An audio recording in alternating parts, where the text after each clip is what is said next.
Hey, this is Soma79 with a special announcement. My new Mega Mix is up. My MF Doom Mega Mix, Oxidation Moons Day, is now available. Go to www.soma79.com/doom to check it out. It's a 30-minute mix that I did of MF Doom raps over my own beats. I really enjoy it. I hope you really enjoy it. So check it out. Tell a friend. Peace.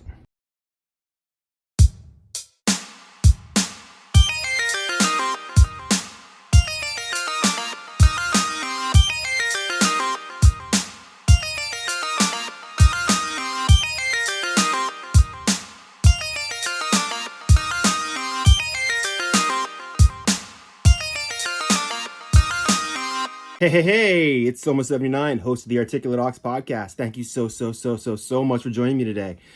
This is a very special episode. I guess they're all very special to me, but this one is very special to me. My guest is Pilze Beats, my friend, my collaborator. We have a new EP that is out. It is Quiet Life, Loud Friends. It actually drops on 10/27, so maybe it's not out exactly when I'm recording this, but it'll be out soon. It's out on 10/27. Quiet Life, Loud Friends. Pilze Beats is all the productions. I do all the raps. I'm very excited about this. This was a fun.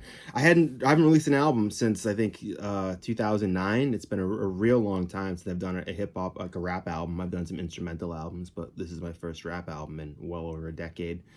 And Pilze seemed like the perfect person to work on it with. So we in this interview, we go into all the songs in the album. We talk about the story behind all of them. We talk about all the collaborators, everything that went into it, our history and different groups over the years, and all that good stuff. And it's an enjoyable listen, I hope. I mean, it's a little for all the episodes I've done, this is probably the most I guess maybe narcissistic, because it's almost 3 hours and it's all about a project that I released. But hey, for every 50 episodes, if I do one about me, I guess I'm okay with that. Hopefully you are as well. So hope you enjoy this episode. Definitely check out Pilze Beats. I hope you enjoy Quiet Life, Loud Friends on 10/27 when it comes out. We got guest verses by Jay Sinatra, Wordplay da Flyest MC, Onest the Grease God, and Copywrite, King of the Underground Copywrite.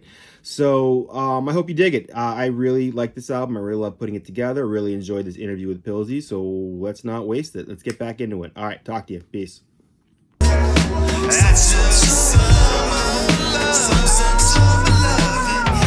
And with wings clipped, quick to flip manuscripts, cause her man went from damaged kid to damn he's rich. But she still can't stand the way he manages to never put nickels in the can for the cancer kids. Plus he cheats at cornhole and brags that he won, so she lost interest like porno after she comes. My DM started jingling, baby, as it was done. 2 seconds later I can hear the snapping of her gums. She calls me half Dodge Challenger, half Lip Gallagher. Welcome to the newest episode of the Articulate Ox podcast. I am your host, Soma79, and my guest today is my good friend and collaborator, Pilze Beats. What is going on today, Pilze? What's up, dude? How you doing? Just my life is just fighting fridges now. I heard.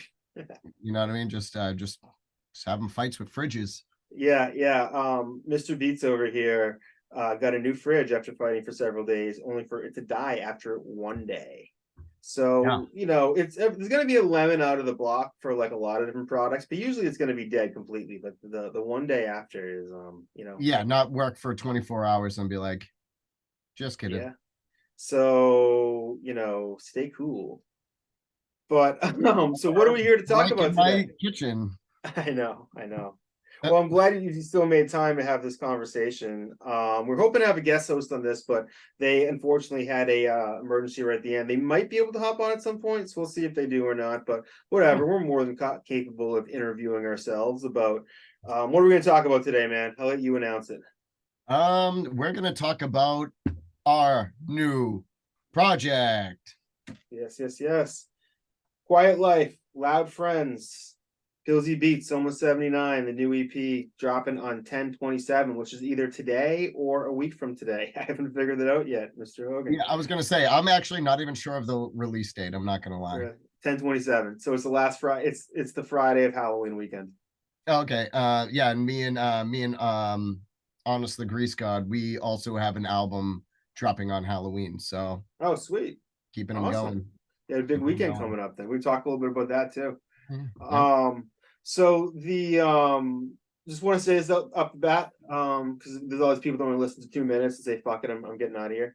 The album is yeah, the album is available on all streaming services, Spotify, Apple Music, all that stuff on 10/27. And it's also available for free download on my website, Soma79.com, with bonus track. The bonus track is called I Don't Know You, But I Hate You. So you're not going to want to miss that one. So this album, we're just giving it away. We're not trying to get your money on this one. Keep your wallet in your pockets. Unless you want to give us money. Yeah, you can't get I'll us take money. it. But yeah. I need a new fridge. Right. I'll just say that donate to the fridge fund. Donate to keep Pilze's food cool. Like, also hilarious. My landlord, I talked to him today and I'm like, bro, the fridge, I had it for 24 hours and it's not working. Like, you know what I mean? It was, and now all of the food I just bought is now bad. And he goes, here's a 1-800 number, call them. I'm like, no, motherfucker, that's what I pay you rent for. Yeah, it's to, you fix it. He probably spelled out 1-800 each shit, but he probably just didn't like look to make sure. Yeah, I was driving when I was reading it, so yeah, I'm sure it says 1-800 fuck you. Yeah. So you can donate to the Pilze's Fridge Fund. I will say donate to the Pilze Fridge Fund. Not to get too ahead of ourselves here, but we will have a second EP coming out sometime next year. It kind of depends on when some people get back to me with some features, which whatever. But the idea is that at some point, if the response is good to these, I may press up vinyl with one EP on one side and one on the other. I'm trying to keep them so that each of them would fit on one side of vinyl. So as that an option going forward. So we'll see if that happens. But right now we're giving it all away for free and hope you enjoy it. So Pilze and I, our music collaborations went back a long way. We used to be in a couple of the same crews, Project Mayhem back in the day, a long time ago. I think it's funny, like one day my name just appeared on the Project Mayhem MySpace page, and that's how I found out that I was in Project Mayhem. And I never found out who did it. Works. I always thought it was you that put it on there, but I wasn't sure because I know mine and P-Ro's name appeared on the same day, and I was like, okay, I guess that's it. But it was I might have done it. Honestly, I don't remember who did it, but yeah, there's a good chance where I was like, fucking throw them on. Yeah, I figured it was either you or Judge, but that just occurred to me today. I'm like, wait a minute, how did we really get going this? Oh yeah. I think it kind of came from everybody seemed to think I didn't suck anymore when I did that Garden State Syndrome verse. Like that seemed to be the one people were like, "Oh yeah, I actually want to work with this guy." So I think that was like one of the first things that I heard from you, and I loved the beat, and I believe you produced the beat, right? I did, yeah. And it got that is actually on a version of that's on my album Drinking Songs for Children coming up next year, where my verse is the verse from back then. It's the same one, and I recorded the second verse that's like now, so it's me doing a duet with myself from like 13 years ago, because I never really released that except for on the Project Mayhem mixtape, but the mix was shitty on it. So. And I ended up doing the hook on that.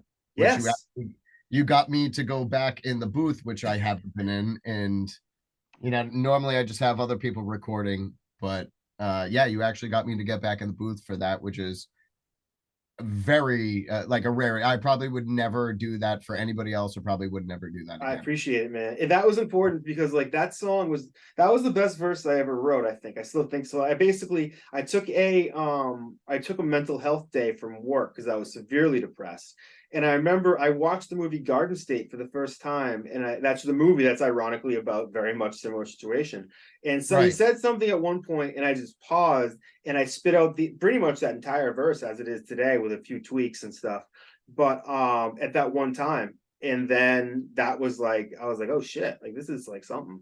So that's like Garden State, that's the one with the dude from Scrubs, right? Yeah, and Natalie Portman. I think Method Man's in it too. I think he's got like a small role in it. Cameo.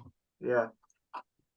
I want to say he works at a movie theater or something, and they somehow sneak in. I forget, but I actually probably haven't seen the movie since. It's like that's probably the only time I ever saw. That's why it was called Garden State Syndrome.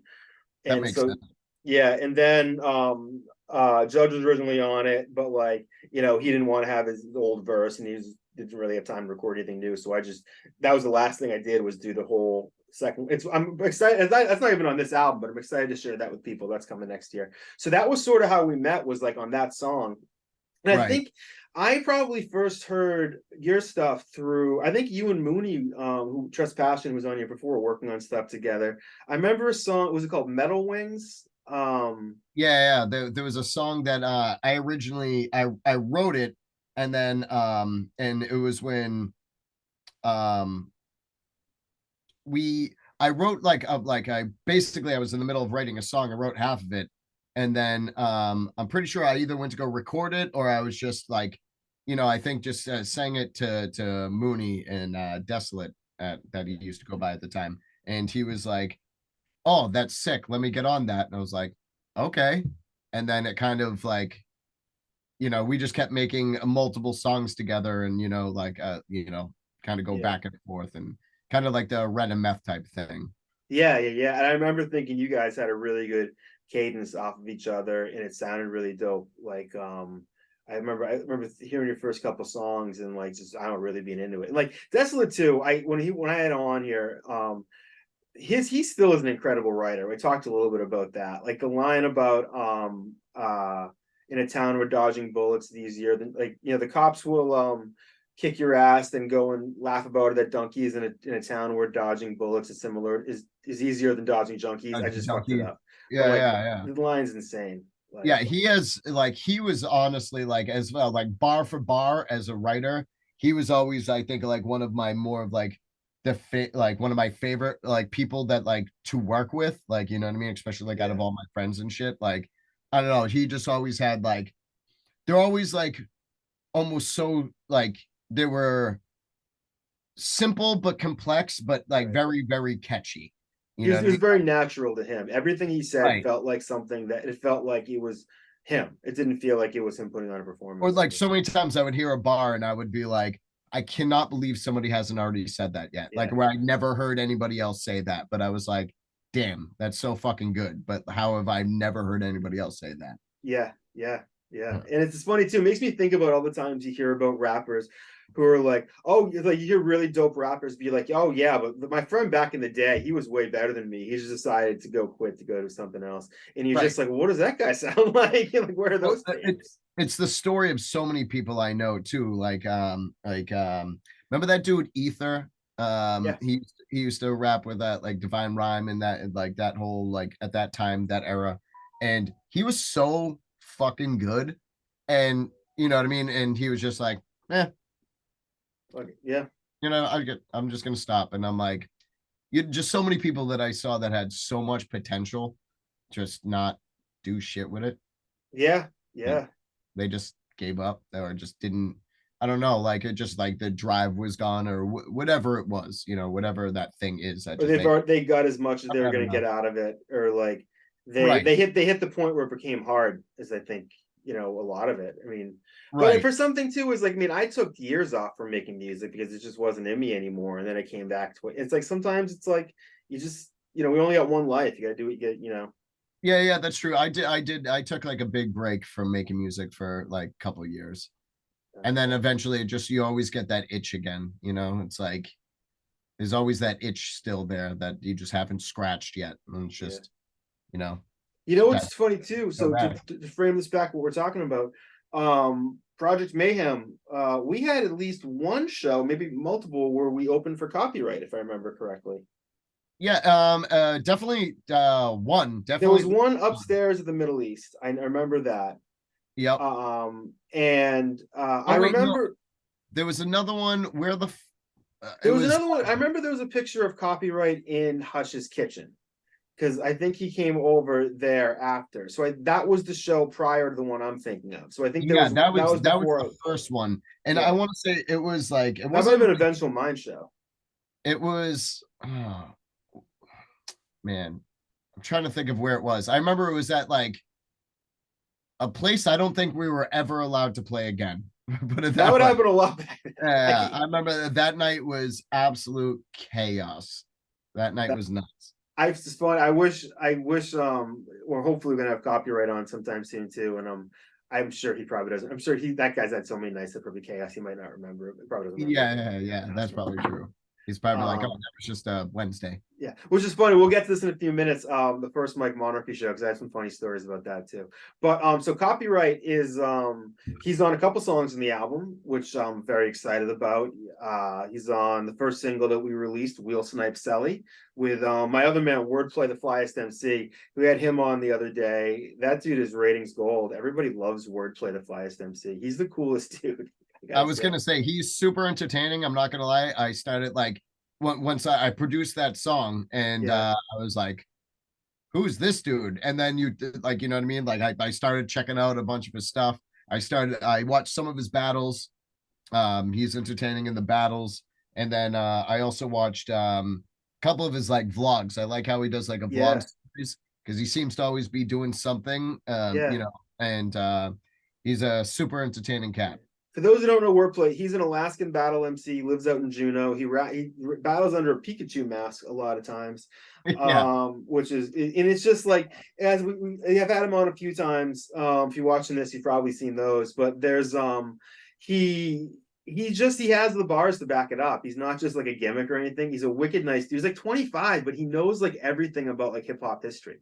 Like it's like when I talk to him about stuff, it sounds like he had the same cassette tapes I had in 1991. Like I'm really so at least he's well versed. Like that's definitely, yeah. I think that's the problem with a lot of anybody that gets into anything. It's like you also gonna know, like, you know what I mean. If you're into baseball, I feel like you should know like kind of the history of it, or if you're into MMA, music, like pretty much whatever. It's like you kind of should go back and do a little of the history, and I feel like a lot of the younger generations don't do that anymore, when they're just like, he definitely has that, like, I mean, granted, everything was worse back then. Like, I mean, that's kind of the point of like something progressing, because every generation somebody sets the bar higher and higher and higher. No, as I posted today on Instagram, this was the pinnacle of everything. I pulled this out because someone posted a meme about how kids today don't know about the 17 weeks in 1991 when the world was run by Bryan Adams and Robin Hood, Prince of Thieves. And I was like, I pulled a cassette tape and I'm like, I know. I posted that meme and I got way more reactions than usual, so I pulled a cassette tape. But this is what so much my rap collection was on this, and it feels like, you know, he was, I mean, not this Bryan Adams tape, but like, you know. Yeah, I was gonna say, but not the, like, Bryan Adams was the original hip hop. I do have an Eric B and Rakim paid in full over here. I just happen to have Bryan Adams in reaching. Really setting our cred here. But like, so like Wordplay, he's on the first single with Copywrite. That song came out fire, by the way. Oh, dude! I mean, let's just jerk each other off here, man. I love the beat. All the dudes who heard it, absolutely, you know, they heard it and they loved it. I was so happy with that one. So that's a super old beat, by the way, too. That's like an old beat, like that I had. Well, and then you were like I was sending you stuff, and you were like, I want something a little bit more like boom bappy. Oh yeah. I mean, you were like, I want something like a little bit more boom bap, but you know, like a modern sound or whatever. So I was like, this is something I made a long time ago, but I feel like that was boom bappy. But like I was, that's when I actually started getting into really trying a lot of different sounds and messing with other stuff. But that just straight sounds like a classic boom bap song. You know what I mean? Like, so do you remember how old that song is? That beat is? Oh man, it's, I don't know. I mean, maybe at least anywhere from 3 to 5 years old. Yeah, sweet. Sounds like I just have so many folders of old stuff that, like, oh yeah, now you know what I mean. When I go through, like, sometimes I'll find some old gems and stuff that I made, and I'm like, damn, I forgot about this. This is crazy. Yeah, that's the thing. Like with any beat though, it gotta have, like, you know, like, it just has to have the right people on it with like the right, you know what I mean? Like, yeah. The right time. That's just a piece of advice to anybody. Do so much art that you forget about the stuff you did. That happens to me all the time. And part of it is I'm getting old, but it's like, that's how you get good at stuff, is do it to the point that it becomes like you forget stuff you even did. Don't, like, you know, right. Whatever, off my soapbox. But like, no, and I have so much of that stuff, and you're absolutely right, because like, I'll go back. Oh, like I even have like other old laptops or old hard drives of just like going back, and sometimes I'll find some stuff. I'm like, this is sick. I'm like, Yeah. I totally forgot about this. This is Or dope. sometimes like you'll find something half done where like you didn't have the technical skills to fix it at the time, but now you're like, oh, I know how to fix this. You just Oh, like I have infinite amount of those. You know what I mean? yeah, Infinite amount of something more like I found too with me, at least as far as my workflow goes, like now, when I start something, I'm almost like determined to finish it, whether it's like yeah, me whether I too. have to go back and revise it or whatever. It's just like I'm just determined to at least finish it and get something out. You know what I mean? Like get something put together. But back then, I used to just start something and be like, I don't like it, delete, and or I don't like it, I'll go back and look at it later, and then next thing you know, you have like a fucking 1,000 half done beats. You know what I mean? I'm like, damn, I got so much shit to go back to, but I'm sure there's some gems in there too. Yeah. Like Oh, so. it's funny. So like that the Oxidation Doomsday mix I just made, which is like 30 minutes of me doing Doom raps over my beats. Like that came because I was going through an old hard drive and I found a failed attempt at remixing my favorite ladies with like a Doom song from like 12 years ago. And I'm like, yeah, I couldn't do it then, but I bet I can do it now. Then within a week Right. I had literally a 30-minute mix of like 12 or 13 Doom songs. See, that's what I mean. I'm sure if I go back, I could probably dig up a bunch of stuff, and I'm sure I can put out like 12 different beat tapes if I wanted to, of just like Yeah. a bunch of stuff that were like at the time was unfinished. But I'm sure I could go back now and crush a Yeah. bunch of shit. Yeah. So wordplay. So the kind of like the idea on the song on my end, because Pilze made the beats and over me, and I decided I want to do a song called Wheel Snipe Snelly.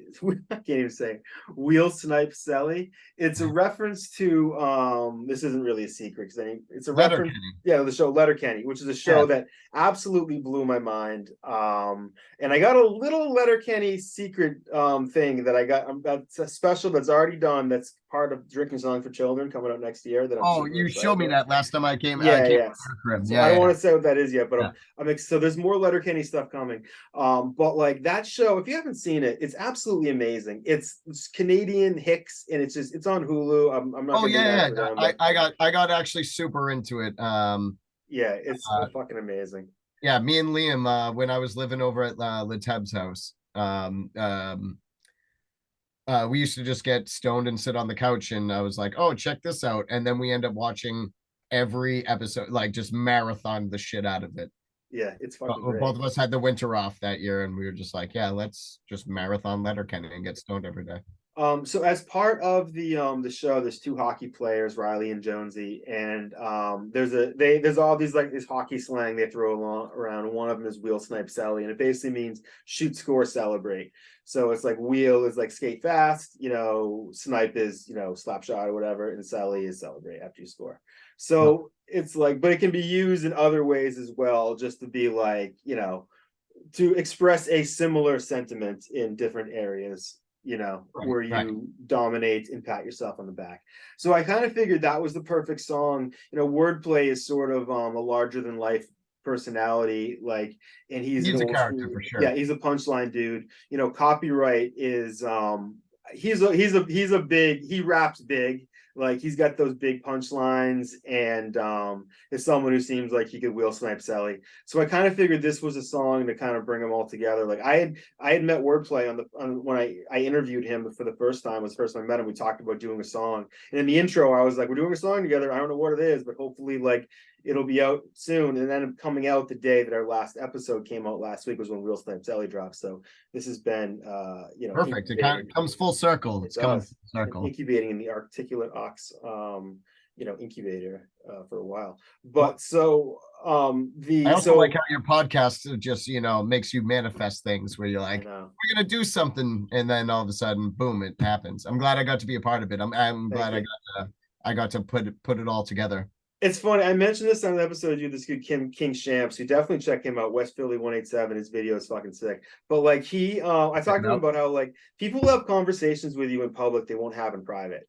Like it would be weird if I hit up some person on the internet that I barely knew. It's like, hey, you want to get on the phone, like chat for like a half hour about nothing, and they'd be like, No, of course not. I'm like, hey, you want to talk to this total stranger on a video? I'm gonna share it with everybody I know. My family will see it. Your family will probably see it. Like ex-girlfriends will make fun of you. They say you look fat, all that stuff. And they're like, oh, sure, love to.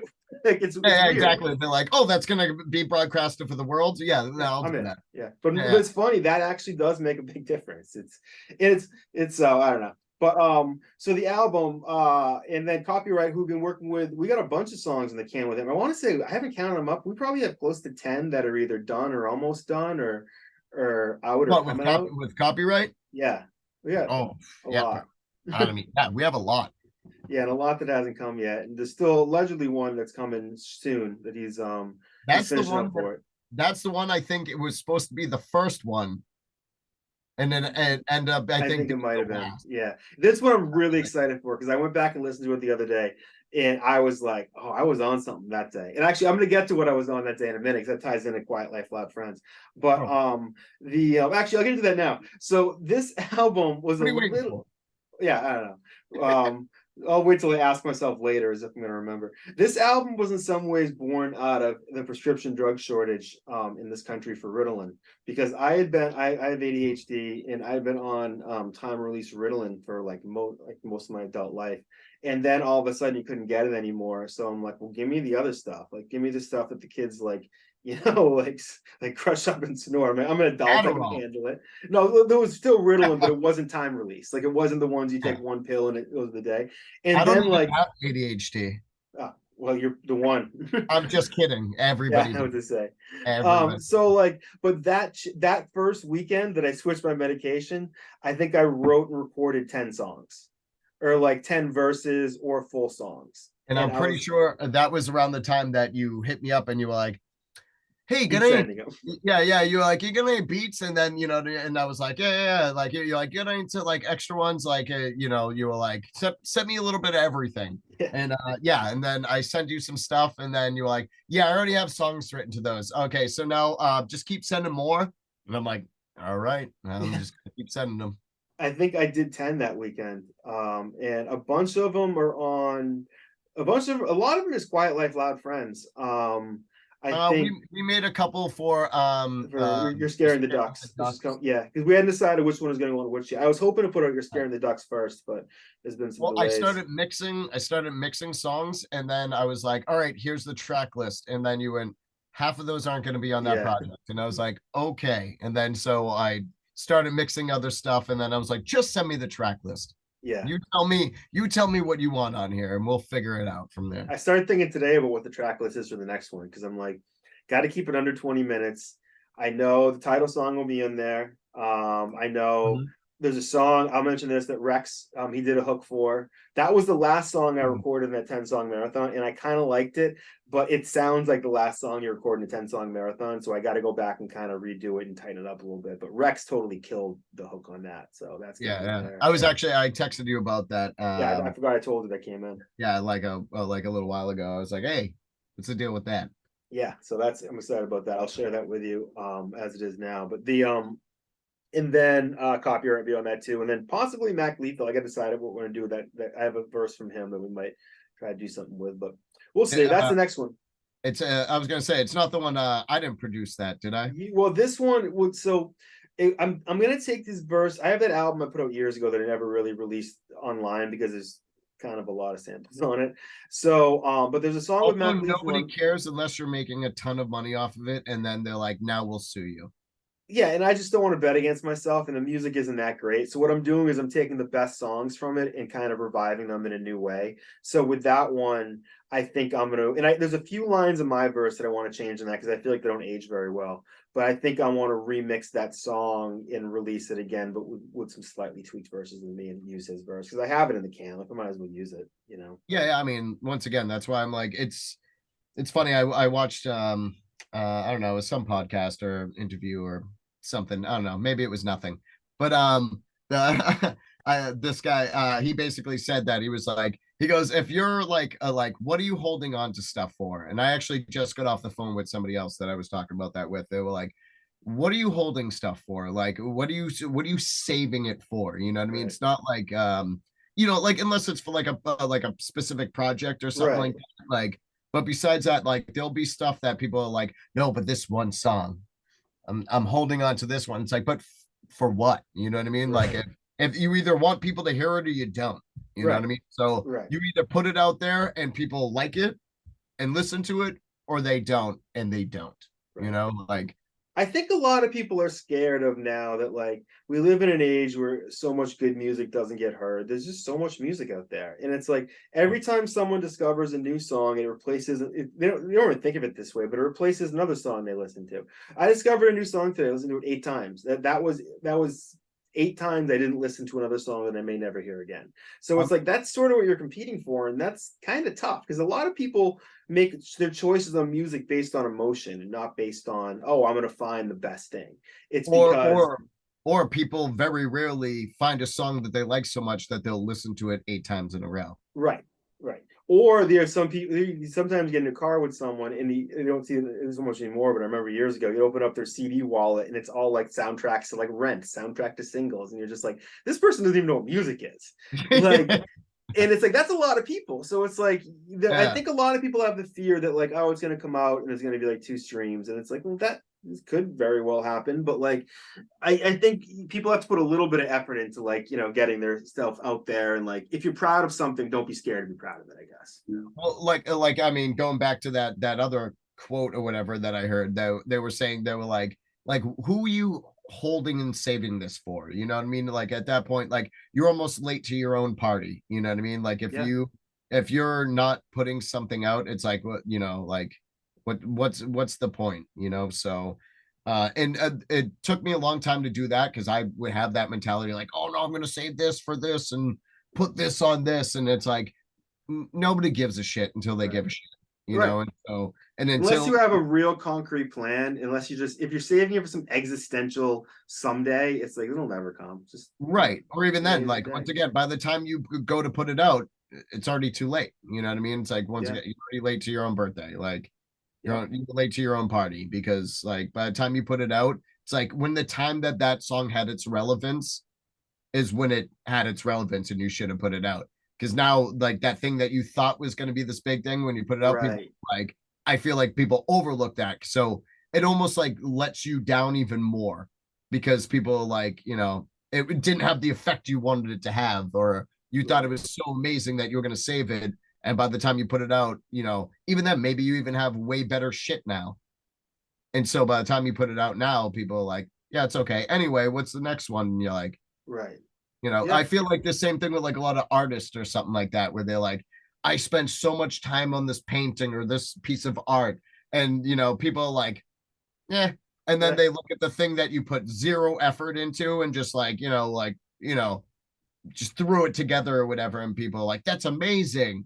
Oh my God. And you're like, what the fuck? I feel like that with a lot of like certain beats and shit too, where at least back then I would like try to I would put so much into it and like not like I don't put any effort in, but I'm saying as far as adding so much shit and having all these like big buildups and breakdowns and drops and like all this stuff, and then I was like, that's the shit people like, meh, it's okay. Anyway, play the next one. And then I'll play the beat that I spent hours or days or weeks or whatever on that one song, like that one beat, being like, this is going to be this big thing with the right artist on it or whatever. And then the most simple beat is everybody's like, yeah, that one's fire. I like that one. And I'm like, there's a saying that if you not no effort, but I put that together extremely quickly. Right.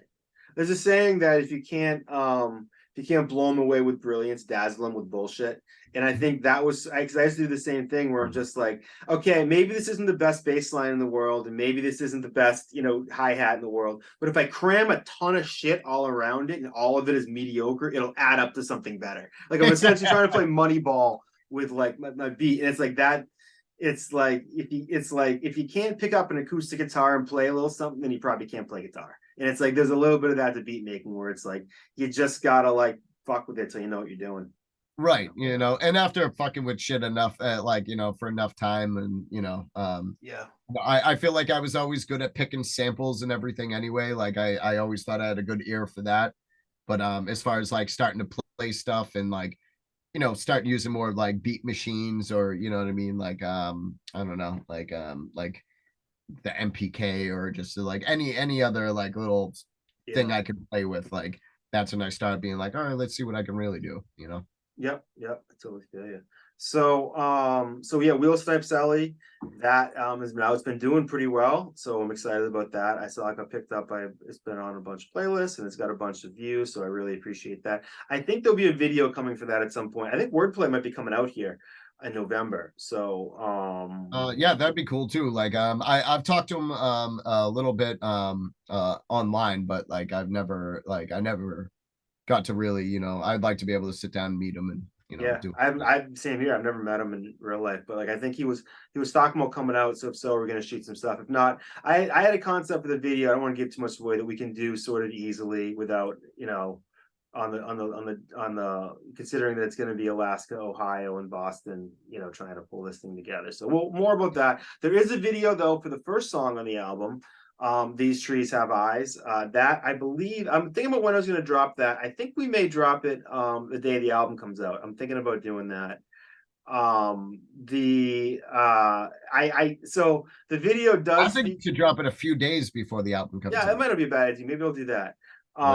Just to be like, go check this out. Coming right. Yeah. The video does feature some imagery that makes me realize that maybe I should have dropped that on Friday the 13th. But it is there's some spooky shit in it, sort of. So Halloween's a good time to drop that. So These Trees Have Eyes, first song off the EP. That one, as soon as I heard it, like I've always been in love with these songs on albums where the album kind of starts on like kind of a different tone. I remember there's a song on Mac Lethal's album 1111, his Rhymesayers album, that the first song kind of goes on for a long period of time and doesn't have a hook or anything. It's just sort of him like spewing everything on the page.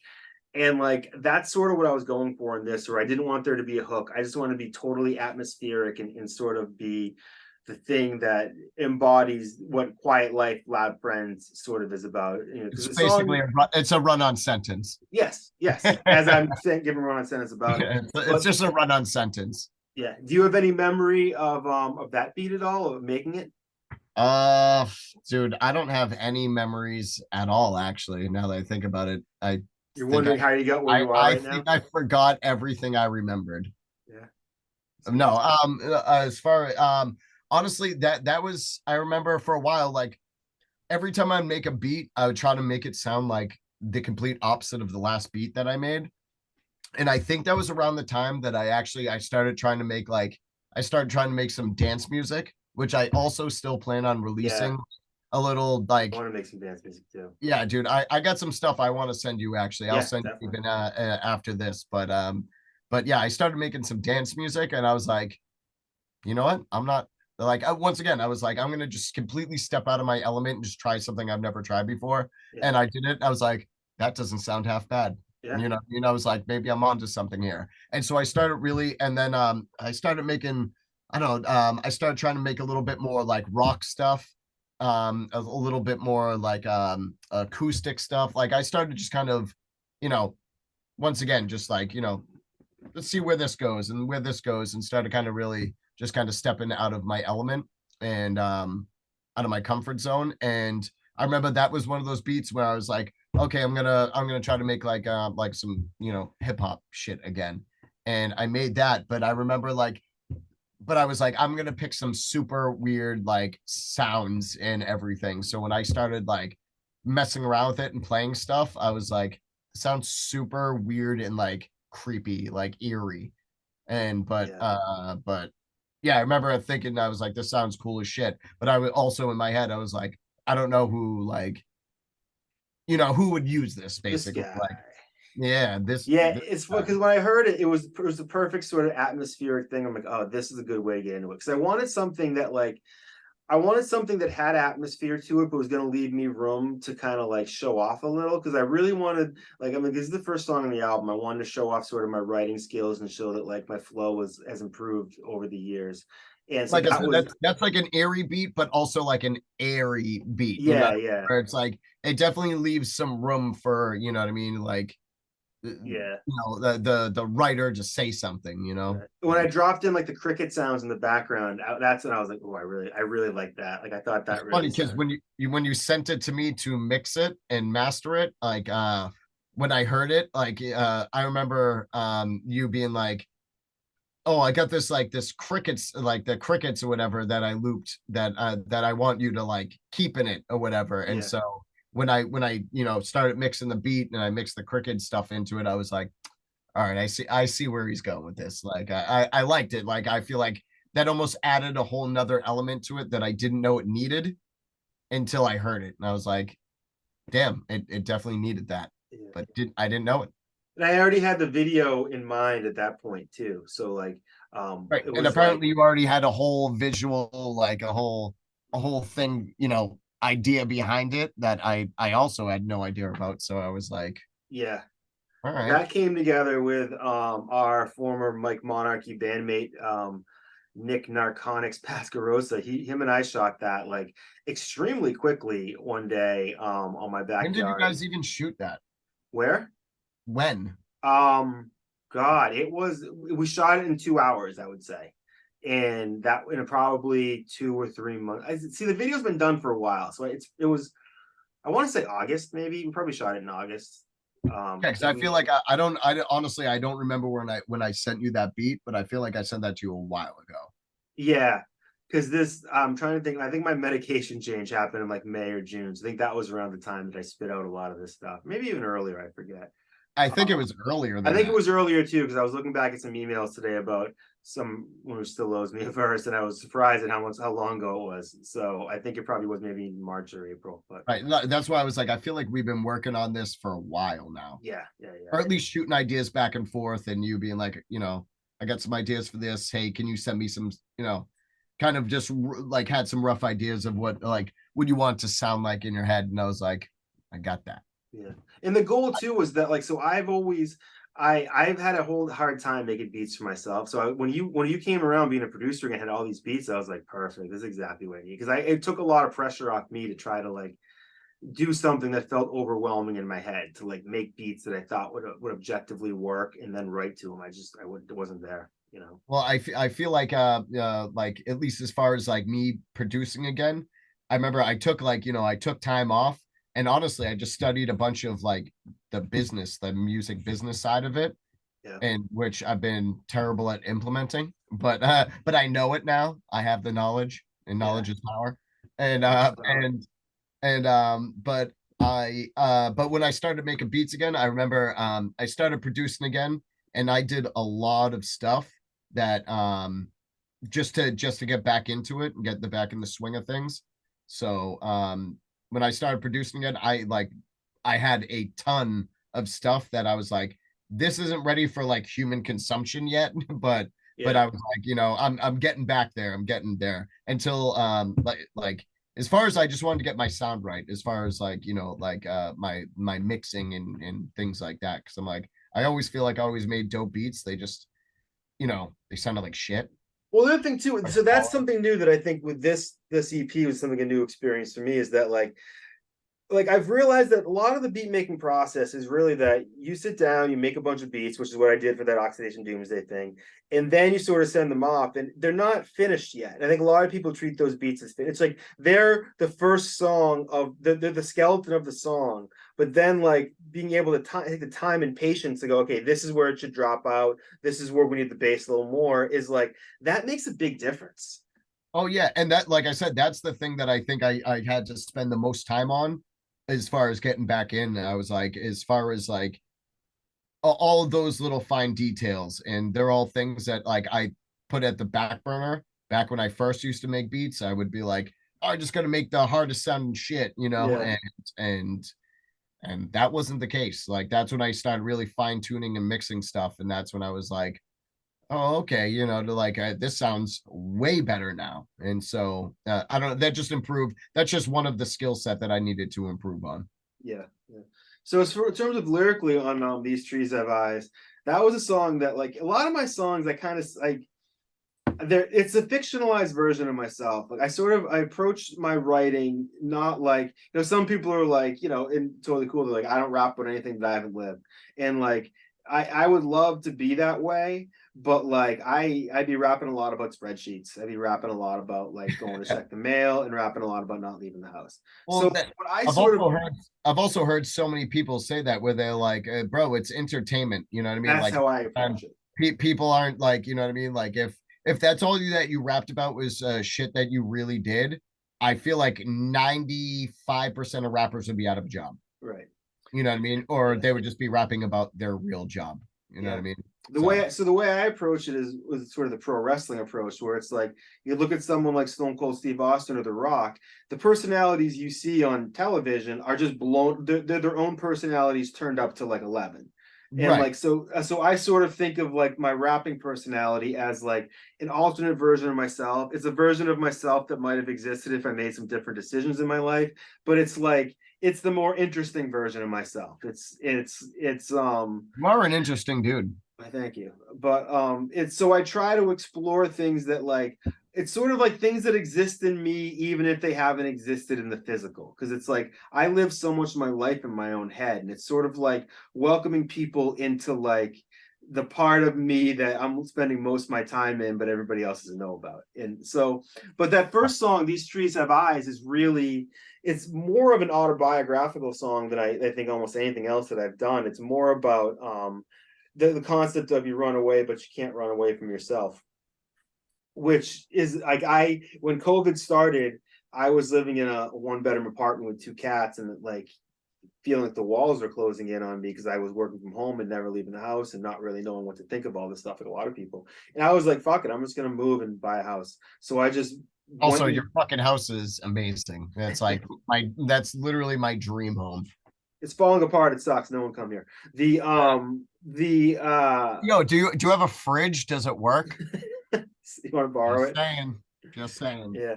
So like I basically, the song is about sort of the trees staring back at you, and it's about the idea of, you stare into the abyss and the abyss stares back into you, and about how, I kind of ran away to get out. I'm so happy I moved. This move is the best move for me.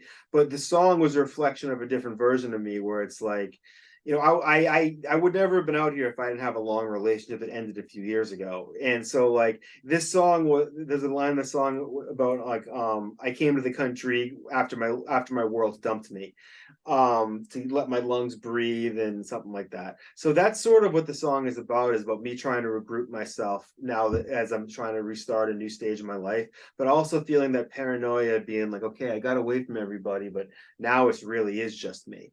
And it's like that's the scary thing, where it's like, a lot of us are scared to turn down. Ooh, nice shot, man.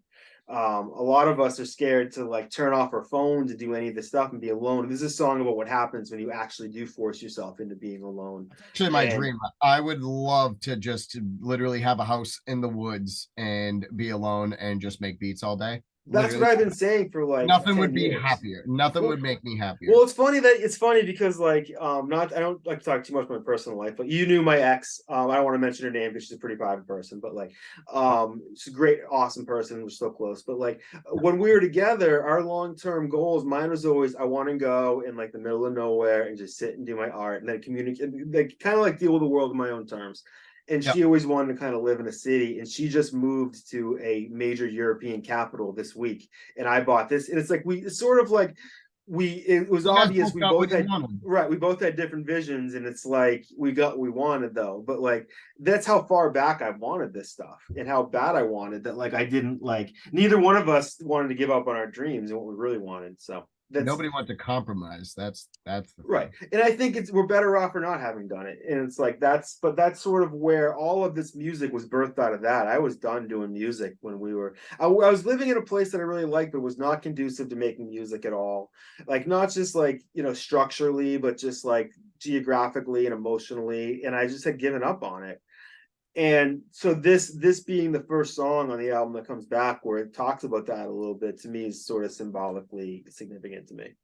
Well, it also makes a great like almost intro, you know what I mean, for the album, because it's a good like just get right into it, you know. And I don't know, I love that song for that reason. And it's sort of like, so the title Quiet Life Loud Friends, the idea is sort of based upon that idea about that I want to be able to live a quiet life but still have loud friends and still be able to do this shit, but I just don't want to have to do it like I don't want to do it in downtown Boston. I want to do it like on my own terms in my own little places. And it's like, that's the concept. And it can mean so many different things. And the idea for me lyrically was to sort of, and even sonically with the beats that I chose that you did, is to have it make it be sort of like left turns that don't really feel like left turns.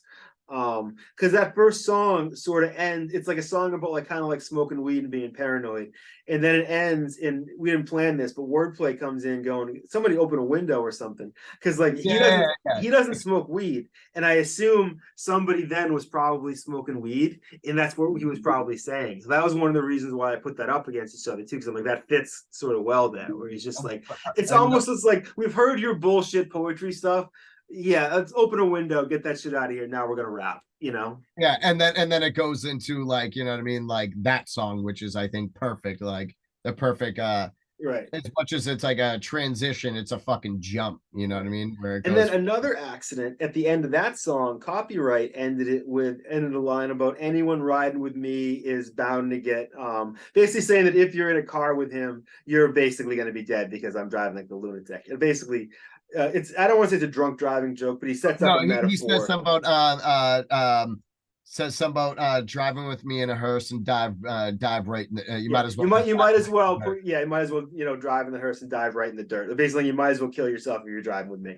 And so that song 2 and song 3 is probably the first song that I finished for the album. I think the song that I actually convinced me that we were going to do this was The Door or the Window. And so that starts with me. There's me in between the verses. I sort of like talk a little bit and kind of improv some stuff there. And I talk about how get in the car with me, don't get in the car with him. And like that, like just sort of matched up perfectly, even though it wasn't really planned. But it goes to him being like, you should like get in the car with me, don't drive with me. Then me going, yeah, don't go with him, get it with me. And then at the end, I think I'm like, don't get it with me either. Yeah, it comes full circle again. And that actually comes back at the end of a different song later. But so that song, The Door or the Window, that was one that I have to say, and I hope I don't sound like a jackass saying this. I hope people don't hear it and say it's terrible. But when I wrote that song, it gave me some confidence that I didn't have in a while. And I remember when he played me beats that day, he played that one. I remember saying to you, I'm like, be careful who you give that one to, because it's really dope, and someone should do something really dope with it. I didn't think it was me. It felt like it was too airy for me. But then I was like, when we left it with me, I'm like, I got an idea though. I mean, it's almost like kind of like upbeat too, you know, like it has almost like a very upbeat feeling. That's actually a beat that I made when I was in Key West. Oh yes. And I made that beat when I was in Key West, and I was sitting, I had an Airbnb with like its own like private back porch area with a hot tub, and it had a mango tree in the backyard, and so you could just literally pluck mangoes out of the tree and just eat like a fresh mango. And I was sitting in the backyard, just sitting there, kind of just vibing out, and I was like, I need to make something that's like, you know, like something that's like, you know, kind of upbeat and like feel good type of thing, because I was just, that's the mood I was in at the time. And it's a little bluesy too. Yeah, I was gonna say it's got like a little jammy feel to it. Yeah. And that's kind of what I wanted. I wanted, like, you know what I mean, like I was kind of just like in a jammy mood. And if you walk around Key West, I don't know if you've ever been, or if anybody I hear it's amazing. There's like a giant strip called Duval Street, and I got my house right off of Duval Street. So like you walked off of the street and you were on Duval Street, which is the big like party street, like the street with all like all the bars and just basically like all the fun stuff to do. And like as you walk down that street, every bar has somebody like playing guitar, or, you know, like basically a live show going on outside right there on like every bar on every corner. So like I was walking around listening to a lot of live music, and there's a lot of like, you know, a lot of jammy stuff around there. And so so I just kind of, when I made the beat, I was there and in that vibe, and I was like, I want to make something kind of like jammy after walking around listening to people play live music all night. Yeah. You know, It's and funny. So when I first heard it, I think my resistance according to it was that I felt that it was it worked very well as being genuine who it was, because it's like, so I thought to me, I'm like, this isn't for me because it seems like something a cool person would report to, and I don't try to make myself sound cool in my music. Like that's not what I go for. you So are inevitably when you're cool in your way, okay? oh yeah, I'm not scared, but it's like I'm not someone who's gonna try. It's like it's weird to be somebody who puts my music out there and is like, go listen to it, but I'm not like a look at me type person. No, no, But no, not at but all. like the I am. that song, I was just like, this isn't for. But then like I thought about it, I'm like, what if I sort of make it a joke? Where it's like, oh, I'm gonna play the role of being the person who gets too drunk, and You're the cool dude at the party. I'm the idiot at the party. That like, so basically the idea of the Yeah, door or the the cool window. one. Yeah, cool according to him. But like the idea, Yeah, it was a yeah. reference to I'm gonna get you, sucker. You've seen that movie?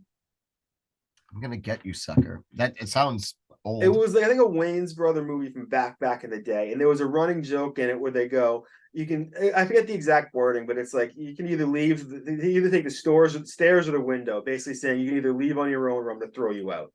And Yeah, so I adapted that to the door or the window because I thought stairs, like that worked in that context. There was a visual image of the stairs, but like I thought the door worked better for the song because it's sort of like, because basically you can either leave on your own or we can throw you out, is sort of what that idea is.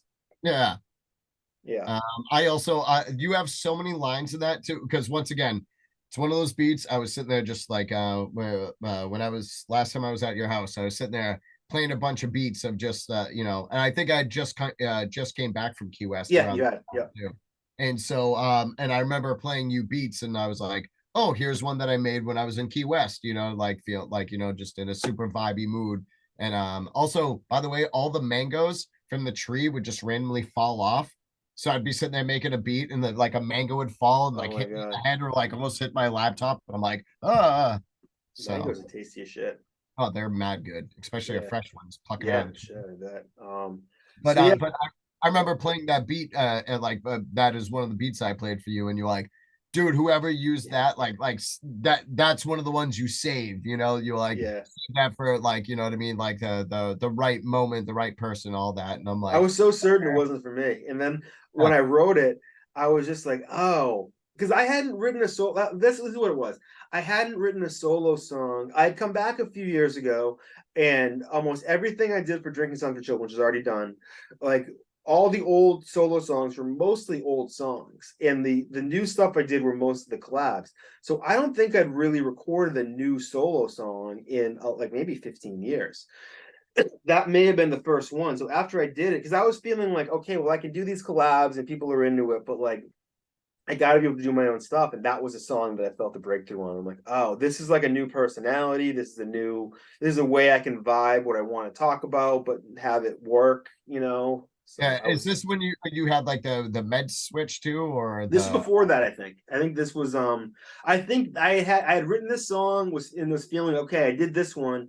So that's why I was asking for more, because I'm like, okay, I now feel like I'm in the groove and let's do it. So I think it was all just well timed. I think Yeah, uh, because I mean that's one of the songs too that like when I heard it, like the concept, like the little I love the little in between things that you did, like like the little like almost yeah. like it's in between stuff. Like I thought that was like genius. Like it I was think I like did that all in one take, if I and remember well correctly. it tied everything together so well and just like I don't know, like just I don't know, it just came out perfect the way when I heard the thing that you sent me, like the rough mix, and you were like, here, Yeah. mix this. I heard it. I was like, holy shit. I'm like, yeah, this is yep, this is And it. two, and we'll get into this a little bit when we get to the end of the album, but that's the first song where I almost sing. I did kind of sing song a little bit on the hook. And so I don't know if I've told the story on the podcast before. This is probably a good time to tell it. So the reason that I do rap is because of, I don't know if I ever told you this story about my experience taking singing lessons when I was like 21. Do you remember if I ever told you this story? Vaguely. Okay. So this was around, it was around 2001, 2002. I had always wanted to be a singer. I basically, the first time I discovered the Lemonheads, like Evan Dando was everything that I wanted to be and more. And I'll tell a story a different time, but I just got to meet his mother the other day, and she's delightful, and she follows me on Instagram, and I couldn't be happier about that. But That's yeah, so like I was like, all right, well, like I could play a little guitar, like I'm sure I can learn how to sing. And so I went and I called. I remember my mother had a friend who sang at her wedding, and my mother had been married for a long, like before I was around, and she's the only person I knew who's a singer, and I never met this woman. I'm like, well, what's her name? And she gave it to me. I looked her up. And this woman, like, I called her, and it was like she had like no clue who the fuck I was or why I was yeah. calling her. You're like, you But sang at my mom's wedding, and she was like, in the 70s, yeah, and it's she was like, like, I sang at a lot of weddings, you right. moron. I remember her name was Mary DeQuattro, so she's still out there. But so she Shout just out gave Mary. me a number of a place that was on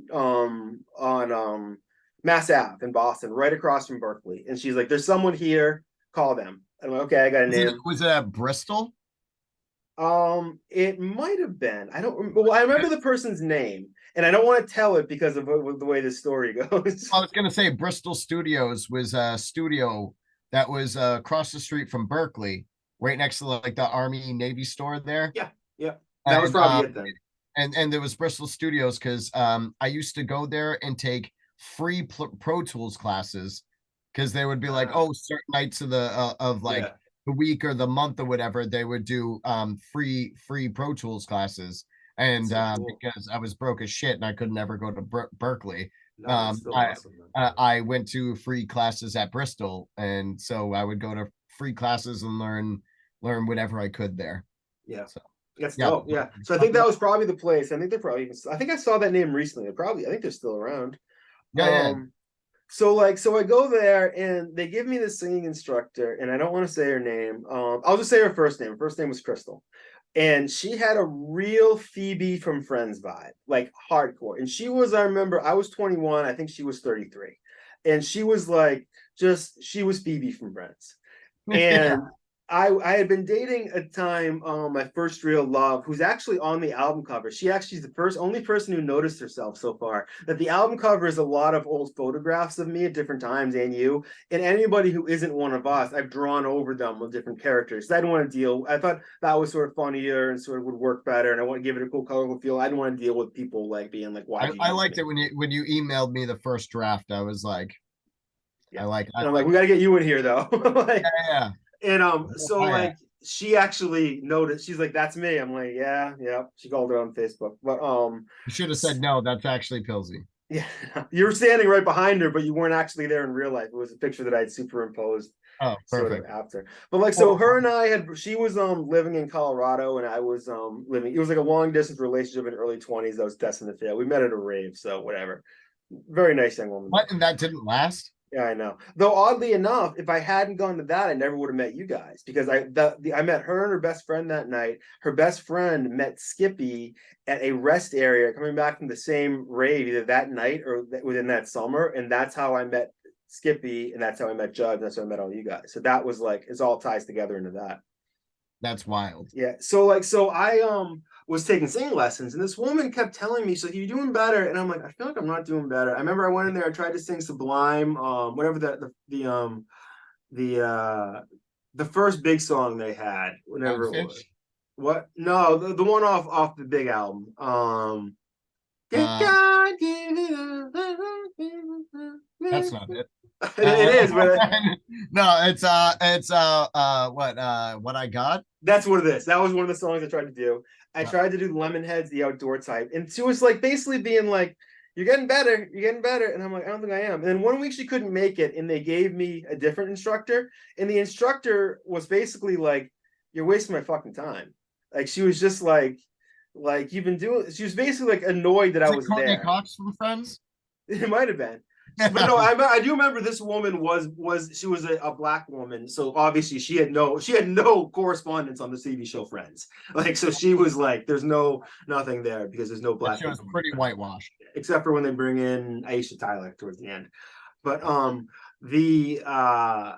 so she was based, and that was like, oh, okay, well, that seems more accurate. Like what you're telling me. Well, I like how that she cut through the bullshit. Was like, listen, man, you're not good. You know, Right. it's like, oh, well, thanks for telling the truth at least. Yeah.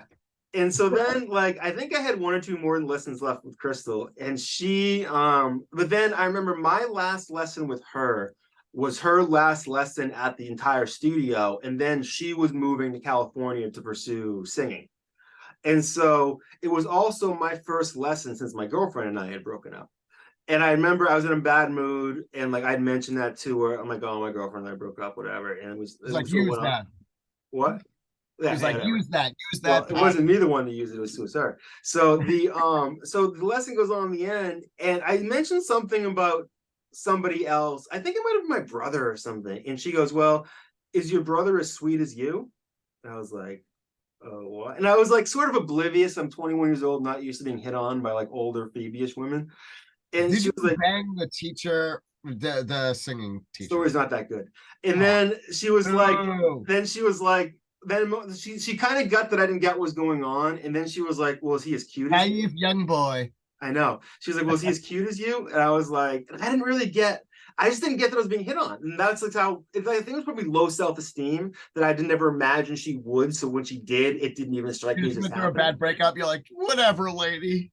Basically. And Yeah, so then like we walked out together and I kind of talked with her, and then I was like, all right, see you later. And then like when I got home, I was like, oh, she was like really hitting on me. yeah, you And idiot. like, and I'm like, I couldn't tell whether she thought I wasn't like into it, or that I didn't notice at all, but I did not notice at all. Yeah, she was like, hey, listen, you're bad at singing. What else did that mouth do? No, she didn't even tell me that. She still didn't tell me it was a bad singer. I had just figured out on my own at that point. But that's when it clicked to me. I'm like, oh, she was giving me false hope because she liked me.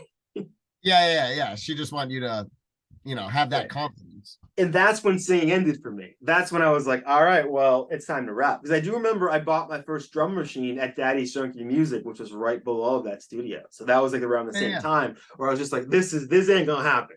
Like this, like That's actually where I got my first beat machine too. I got a MPD 24, and it was like basically like a ghetto MPC, because I was like those. oh man, floppy disk is like, that's too much for my little brain. And I was like, you just plug this into your computer and you can play beats, or use the drum machine. I was like, yeah, I can do that. I can figure that out.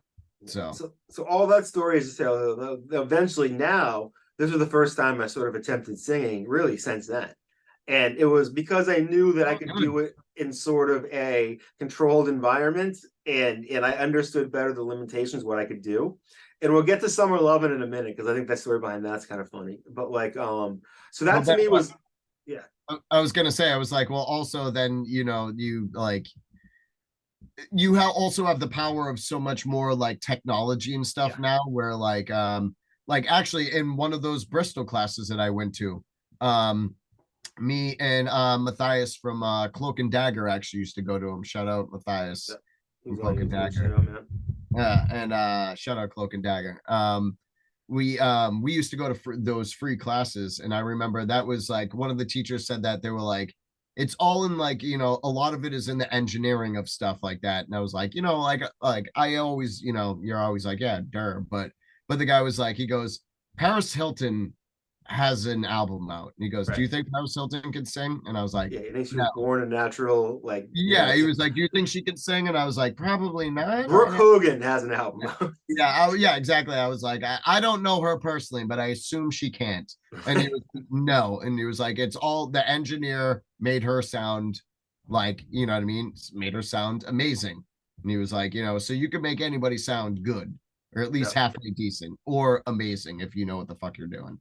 So, all right, well, I'll stop being proud of myself for that.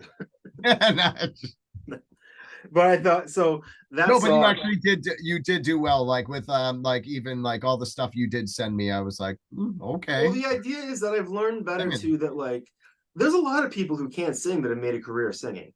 Like right. Like, and you realize that if you can just find where you can do and where you can apply it, like you can sort of, I mean, I'm never going to be singing "Don't Cry for Me, Argentina," like, in the production of the Vita, no. But like, But so that sort of takes us into the next song, which is as our next feature. This is Put the Mic Down with Jay Sinatra. This beat was the beat that I've been waiting for forever and didn't know was out there for me. It's heavy. That's another one. Like I said, when I started like kind of stepping out of my comfort zone, like I grew up playing guitar and piano like when I was really young. Like I actually that's still the first guitar I ever got. I still have that. I still have mine went over there too. Yeah, I was like, I still have the first guitar I ever got. And my brother, actually, my older brother gave me that. Shout out my brother Ronnie. Yeah, and so growing up, I remember like trying to be in bands and stuff like that growing up, and it just never worked. It was hard trying to keep 3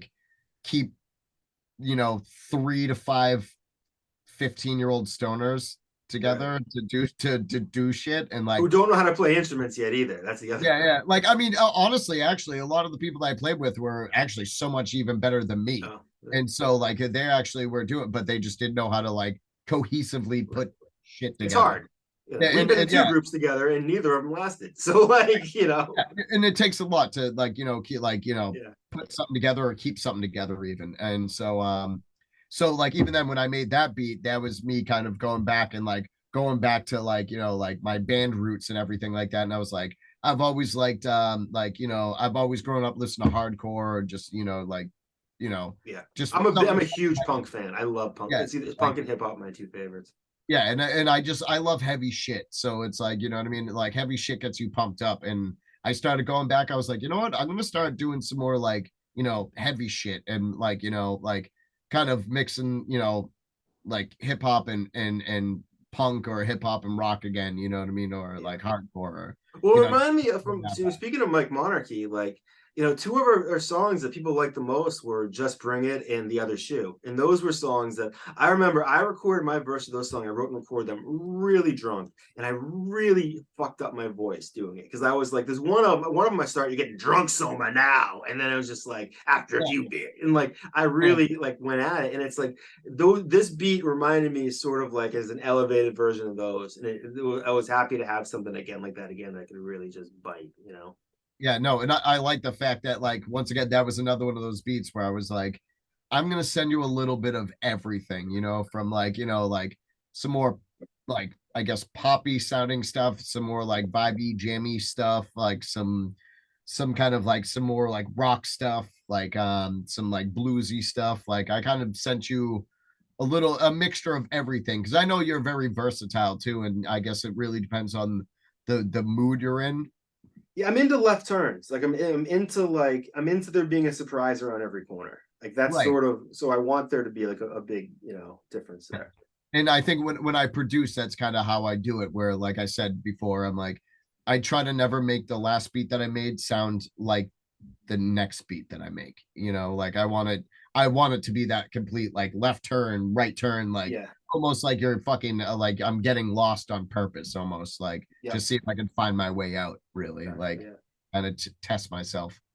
So the guest we have in there is Jay Sinatra, who was on episode of the podcast a few weeks ago. Jay is a great guy. I didn't know him before. He was someone else like Wordplay that I was like, so I have always wanted to go to Alaska. I've always been fascinated with Alaska. That's why, and I also have been trying to get some. Dude, if you go to Alaska, I'm absolutely going to Alaska with you. There's talk. I do plan on going there, so we'll talk about it. Let me know.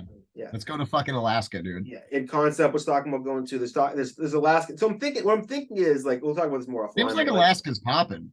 Yeah, but Wordplay's doing a great job with it. I'm thinking like it's the summer's the better time to go. So if there's like a really good show coming up next summer that he's like involved in, I thought about maybe trying to organize people to go around that. Like see if there's like a particular thing that can be going for. I'd be so down for that. So, yeah, we'll see about that. But like, so I found him because I wanted to find out more about Alaskan hip hop. And then I was like, well, that was just a cool experience. I tried to think of other little cities or places that like you don't hear about as much. I was a huge Syracuse fan as a kid. So I'm like, wonder what Syracuse hip hop is like. So I just went and I looked for like any rappers in Syracuse, and he was the one I found that I thought was the dopest. He had this one song, I can't remember what it was called, because I think it's called like Roman numerals or something. I couldn't really pronounce it, but like he just spit such friggin' fire on it, and it just fills the room up amazingly. And I was like, yeah, this is the dude. So I had no idea what he was like on a personal level. Like that's a scary, like kind of like roulette thing about when I find these people on Instagram is you don't know. Some of these people could be absolute dicks, and none of them have been. But I've definitely had a few encounters with people. I'm like, oh, you're somebody who I'm glad I don't know in the real world. But this dude was super cool, and he was like, when I sent him that beat, he's like, I've never done anything like this before. I'm like, well, I barely have either. So we're both doing this new. Right. Yeah, he was somebody when you got him on the feature too. I remember being like very surprised because I remember being like, I don't know if that's the type of beat that he would, typically use. So I mean, maybe I could be wrong, but I feel like that's not. Yeah, he said the same thing. Yeah, it was all based on how he filled up the space in this one song that I heard, and I was like, yeah, he's the right one for it. Well, he fucking absolutely he killed that shit. I loved what he did with that. Like it's just super. I recommend working with him. Everybody, super professional guy. He's also a big wrestling fan, so we're gonna have him on soon to talk. I think in December we're gonna do some wrap up episodes, like one about year in hip hop, one about year in wrestling and stuff like that. So I think he's probably gonna be on for that. But wicked cool dude, and I'm so happy with how that song came out. I can't wait people to hear that one. I remember I made a couple different renditions of it. Yeah, that one has a lot of back and forth. yeah, that was one of the ones that was like a little bit more back and forth where I sent it, and I remember there was like another like little bridge breakdown that he does. Yeah. And then I was like, I added that to see like what it, you know what I mean? Like basically just kind of sending ideas back and forth. And but I'm happy with the final product. I had a grand scheme to try to Frankenstein what we had together into having like him go back and forth with me on the hook. And I really went far down that road, and it just never worked. Yeah. And I'm really happy with what we ended up with in the end. But like I'm happy with the final product. So yeah, I spent a long time trying to make something that just wasn't there. But I love that song, and I'm so glad Jay was on. Just shout out to Jay. I think maybe that might be one we might make a video for at some point. Like I said, we have the video for These Trees Have Eyes. We're gonna make one for Wheel Snipe Selly. I'm working on, we have to kind of decide how we're gonna spend our time because we have the next EP, and I am trying to finish up doing songs for children and all that shit. But I think that would be a good one. I feel like there's always time to drop a video, like even if it's not exactly the timing. And the videos too, I'm realizing like I put off doing them forever because I thought they were like, the Trees Have Eyes want to open my eyes to what the possibilities are, I guess. To me, honestly, do you know how many people that I've found or started listening to just because of their video? Yeah. Like, you know what I mean? Randomly. Almost everybody for me in the beginning. Like, or at least like, I mean, like, as far as like, I don't know, there's a lot of new people that I listen to, and I never would have ever found out about them unless it was for YouTube. You know what I mean? Like I saw a video and I was like, what's that? Clicked on it, and like, or just, you know what I mean? Whatever. Something about it seemed interesting, and I clicked on it. And then now like I've become fans of that person, and I'll actually like go check out all of their music. Like, you know what I mean? Like I'll buy their merch and stuff. So like, it's surprising how many people that you actually find that you actually really fuck with. Yeah. Oh, definitely. Yeah, 100%. Just for a video, and I realize that like even visual matters. It matters a lot, especially now when there are days when you're not going through liner notes, you're not looking through a CD booklet. The video is the visual. I was gonna say, and at least for me, what like growing up, and like I don't know if it's like the producer side of me, I always remember being like super obsessed with like open up and figuring out like whether they have like I'm a weirdo. I was always like, do they have ASCAP or BMI? You know what I mean? Like publishing or I always wanted to know who the producer, especially for me, like as far as being a producer, like I always remember like, yo, who made that beat? And it wasn't as prevalent as it is nowadays, is the producer almost getting as much credit as the artist making it, whether I mean, unless like you're making a project together, but even then, like even dropping, individual songs, it's back then it was very rare to have somebody produce the entire project. Right. Like there are, I mean, that's funny. Like right. It's like it was like Eric B and Rakim with DJ Jeff and the Fresh Prince. It was like, there were those, it was like the produced Pete Rock and CL Smooth, like And it's like Right. that was sort of why I didn't really want to wrap up you and I like a band name or anything. Let's just put it out there in like the classic "This Is What It Is," like in the history thing where it's just like Right. Soma79 and Pilze I Beats. said like Eric B and Rakim or something Right. like that, you know what I mean? Where it's like both people got their well-deserved credit, you know what I Yeah. mean? Where it's like, you know what I mean? Almost not even like a group name. It's like, no, this is just us together. Yep. The I think too this song might have my favorite lyric on the album, which I can't even remember at this time. I'm so bad at remembering my own stuff, but like This the is my no, I favorite remember lyric. how many times during Mike Monarchy shows did one of us turn the other and go, "What's the first line of my verse?" Like, I was actually infamous for doing that forever. Like it was even you did it the most, I did the second most, and Nick never did it. I was gonna say it's crazy the amount of like, and even then, that's like actually it's crazy because even at that time I was producing, but like I was like, as far as like me being an artist myself, like I never liked, using any of my own production for some weird reason. And I don't know if it's like I feel like a lot of other producers feel like that too, where they're Yeah. like, when you make something and you hear it enough times, you're like, you know what I mean? You're almost like not like bored of it or sick of it, and you Yeah. don't want to ever use it. But I do remember always that was always one of my shortcomings is like I always felt like I had good penmanship, but I'd be like, what's my first line? But the thing is, though, And if I once you know the remember, first line, this is true for both of us. The rest of it comes. It's all about that. well, And I the thing remember is, once I told you the wrong one, and I had to go back and be like, "No, no, it's not that. It's this." yeah, and you're like, no, here's your opening line, and Yeah, I'm like, if I hear my first bar, I'm like, all right, I'll remember my entire verse. But besides yeah, that, like, I would never remember any of my verses. yeah. I would have to be like, what's my first bar? And So this brings me back to something too. We'll take a quick detour here because I think this is kind of a funny story.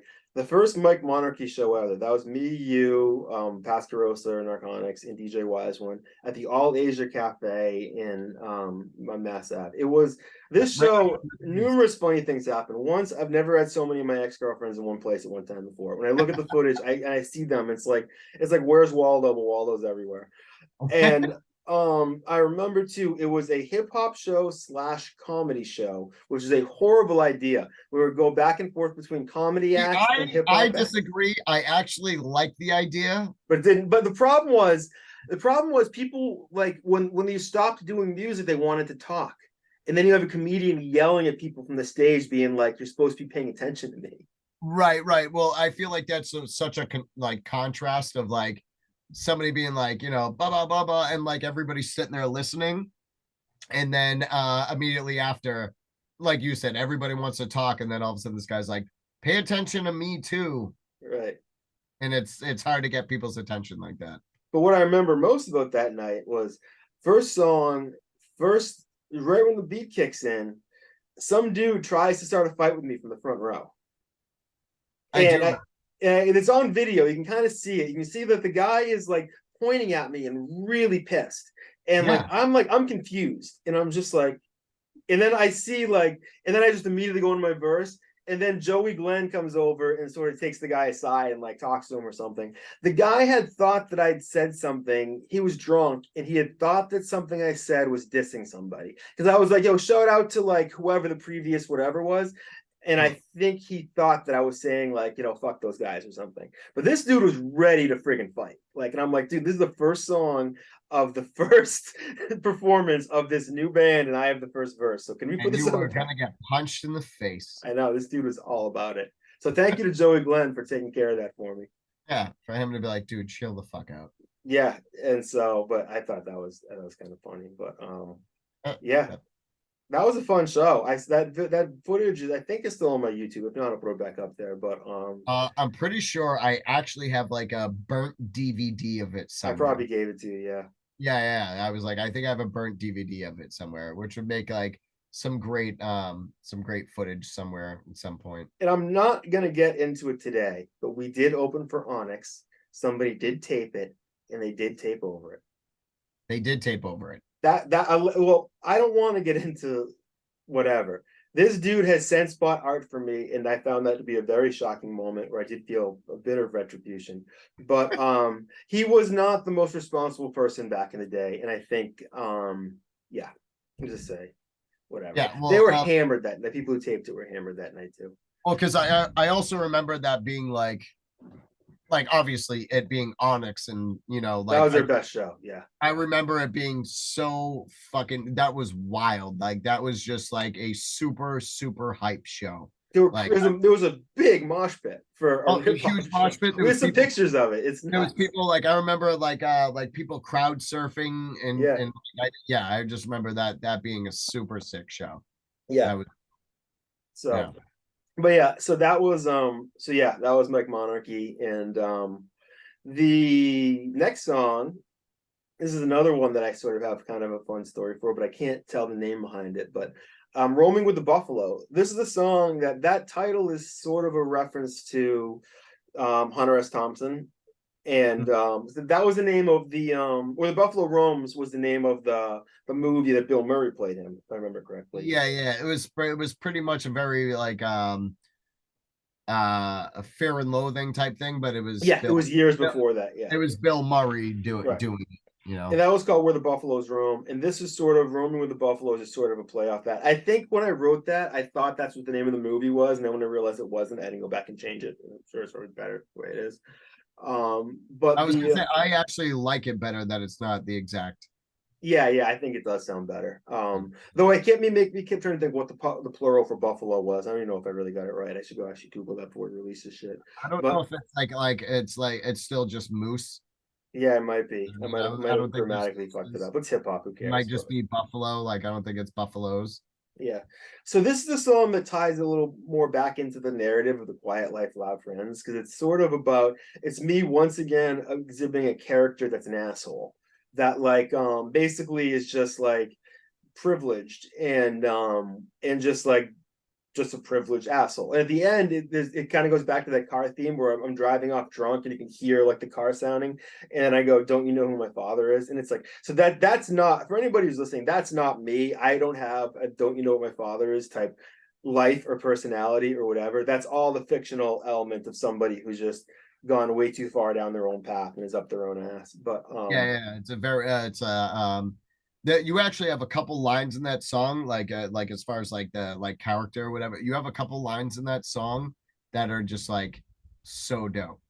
Like thanks. That whole part where like you say a bunch of stuff and then you say you go sorry, but that was all like basically catch yourself. You go, sorry, that was all nonsense. I think somebody's smoking weed. I'm gonna follow the bong sense. That's like my favorite, like where I go, I feel like Niles Crane with a million-mile brain and a stare that could raise hairs in a wild lion's mane. So you should take my car keys, because that was all nonsense. I think someone's smoking weed. I'm gonna follow the bomb sense. But yeah, I'm a huge Frasier fan, and the new season of Frasier came out last week, and I'm so pumped. I've watched it numerous times. Funny story about Frasier. So when we were on tour in Europe, we Slant was sitting there talking to some girl after the show, whatever, and she was basically saying like how much like she loves like American like television and American music or whatever, you know, because we were all from America. Frasier's huge in Europe, and especially in the UK. That's one of the most popular shows. I did not know this. But I remember, to me, I remember watching Frasier if there was nothing else on. And I remember just getting stoned and watching Frasier, but never like laughing out loud. You know what I mean? I'd be like, it was like very much comedy like that, where I'd be like, yes, you know, yes. Sure, Niles. And I just remember I walked over and I think we were in Amsterdam, because I remember like you could just go around and just buy weed there. And I was like, you can buy weed with a credit card? No way. And I just remember I was walking around, like we had just like me and Matthias from Cloak and Dagger was outside, got crazy high, and we walked back inside and they were having that conversation. She was like, "Oh, Frasier, I love Frasier." And I just remember being like, "Oh," and she goes, "You know Frasier?" And I go, "Yeah, Frasier," and like got all hyped up. I go, "Yeah, Frasier," and she was like, "Yeah," and I go, "Frasier sucks." And like, and I just remember watching this girl like die inside. And Slant from Headshots, shout out to Slant, crying, laughing, like, and he has one of the best laughs I've ever heard from anybody ever. And he was try that shit with me. You're lucky there's a space between us, and I can't kick your ass.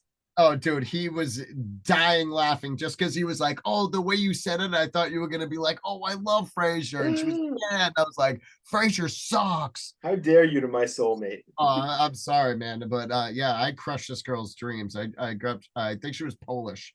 I crushed this girl's poor dreams. Now I feel weird sharing my story related to this, but I will anyway. I mean, don't get me wrong. You can love Frasier if you want. There's plenty of shit that I like that people like. That is awful. This isn't that great of a story, but so I do know somebody who has worked with Mr. Kelsey Grammer in the past.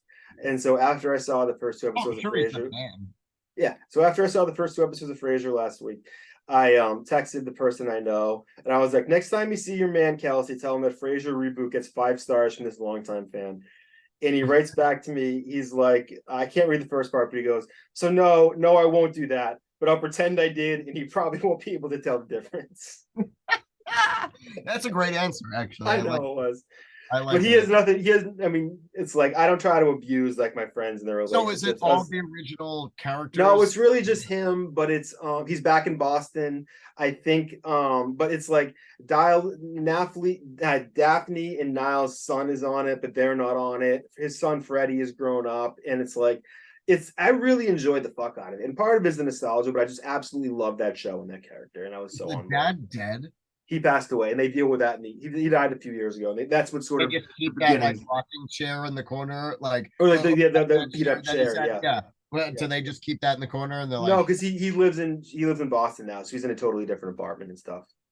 So you can keep a chair. I know they honor him in a different way, and it's pretty beautiful. You should have kept the chair. Yeah, maybe. Maybe he'll come back at some point, but I wouldn't be surprised if they make some reference. You know what? Give me that guy's number. I'm gonna write him a very mean message. That's great. Yeah. I don't want to say what I was just thinking, so we'll get away from it. But so in this song, I did have an idea, and I don't want to say who it is. I don't want to blow up their spot, but I think this is still kind of a funny story. I'm always in the hunt. There's certain rappers on my checklist that I want to work with, like people I've been fans of for a long time, and I'm like, a lot of these people answer their own Instagram page, so I just hit them up. And there was someone that I wanted on this song. And what they said to me was, they're like, with the Buffalo? Yes. And because we were talking about one of my favorite beats, by the way, I fucking love that beat. Yeah, and I love it too. When you chose that, I was very happy. And what you did with it, I was very happy with it. Because we had talked about getting it because we love the beat so much, we wanted to get someone on it. And so I talked to this person, and they were like, look, I'll be honest with you, like, I don't do a lot of these and I don't come cheap. And he's like, I'll definitely listen to you, but just let you know that it's not going to be cheap. And I wrote back, I'm like, look, I'm not looking for cheap at all, but I'm guessing based on this that it's more than I'm going to want to spend. So I'm going to show you the respect of being like, this is what I was hoping to spend. Like, so I'm guessing we're pretty far off, and I appreciate your time. And so he's like, all right, cool. A couple days later, I get another message back. And he says that, well, I won't do it for that much, but my boy will do it for that much. And he mentions the name of his boy. And by some coincidence, some other rapper I know in the rap game, like by some weird coincidence, like 6 months ago, had tipped me off that this rapper I was talking to had a secret like identity out there that he recorded music to. Like, I actually know of 2 of those rappers now that do that, where they have another they have another name, they just slightly different voice. Yeah, an alter ego, but they're not playing it up or like, oh, this is my alter ego. It's like nobody knows, like this is just out there floating around somewhere. Yeah, he's like, but my other dude will do it for this. That's what he said, and I wrote back, and I'm like, that's you, isn't it? Same dude. I was just like, I'm like, I couldn't be. I was like, that's the same guy. But I was just like, and I went back to the person who told me about who it was, and I was just like, do you think that he knows that I know that's the same person?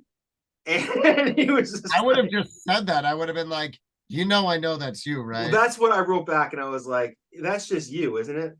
And then I'm like, that's you though, isn't it? And I wrote back, I'm like, look, I appreciate it. I'm like, but the money's kind of already spent at this point. Because like, as soon as that didn't work out, I just went to someone else and was like, whatever. But I just thought that was funny. I'm like, what? It was just a weird That's strange. Where it's like, did I tell you I charge crazy money, but the other me will do it on the low. It's like, what are you talking about? Did I tell you who it was? I'll tell you after, if not. Yeah, no, you did tell me who it was. Yeah, and it's that's why I was like. I mean, also I didn't know they had like a cheaper alter ego. I didn't know either. So, but it was just the perfect timing that like the odds of me knowing that, like, because I probably wouldn't have picked it up right away, because you're probably like, oh, like, you know, people who rapped who are friends usually sound alike, so like, you know, but the fact that someone had tipped me off to this so randomly, I'm like, he's like, but my boy though. I know. And you can go to that page and see that person's streams were like way low compared to the other person's. I'm like, well, like, part of spending the money is that it is a bit of a marketing thing. So it's like to be like, well, I'll record with you, but you can't tell anybody, which is essentially what he was either knowingly or not knowingly saying. I thought was pretty well to me also, if I want to get somebody on a song, it's usually for a specific reason, like whether it's not even for the name, it's just the fact it's somebody I want to work with. Like, you know what I mean? Like, it's like, I want to work with you because I want to work with you because, you know, like, you know, it's like if Wayne Gretzky shows up at your house and wants to play basketball. You're like, Wayne, you're here. Let's fucking play some hockey. Like, you know. But it's like, no, but my name is different. My name is Nah. Right. I mean, like, that's just Wayne backwards. Yeah. It was just a weird, and it's like, I'll probably never go back and try to work with this person again, because it's like, you know, whatever. But like, it's such a weird thing about rappers are weird people. And it's like, this is like, and I get it too, because like, I'm kind of making fun of it, but like, look, the guy, it's not a bad play if you're him, because it's like, say he wanted 5 or 10 grand, he's never going to get it. He could still get that one. It's not worth it. It's worth trying, you know? So, I mean, once again, it's worth a shot. And then also, I guess it's a way to, no matter what, you still got money from it. Where it's like, I'm asking for 5 to 10 grand, and somebody's like, I'm not going to give you that. And they're like, well, my boy, you know, he'll take 500. Right. And the thing is, and this dude too, like, I just lost my train of thought on that. But whatever. But it's just absolutely upsetting.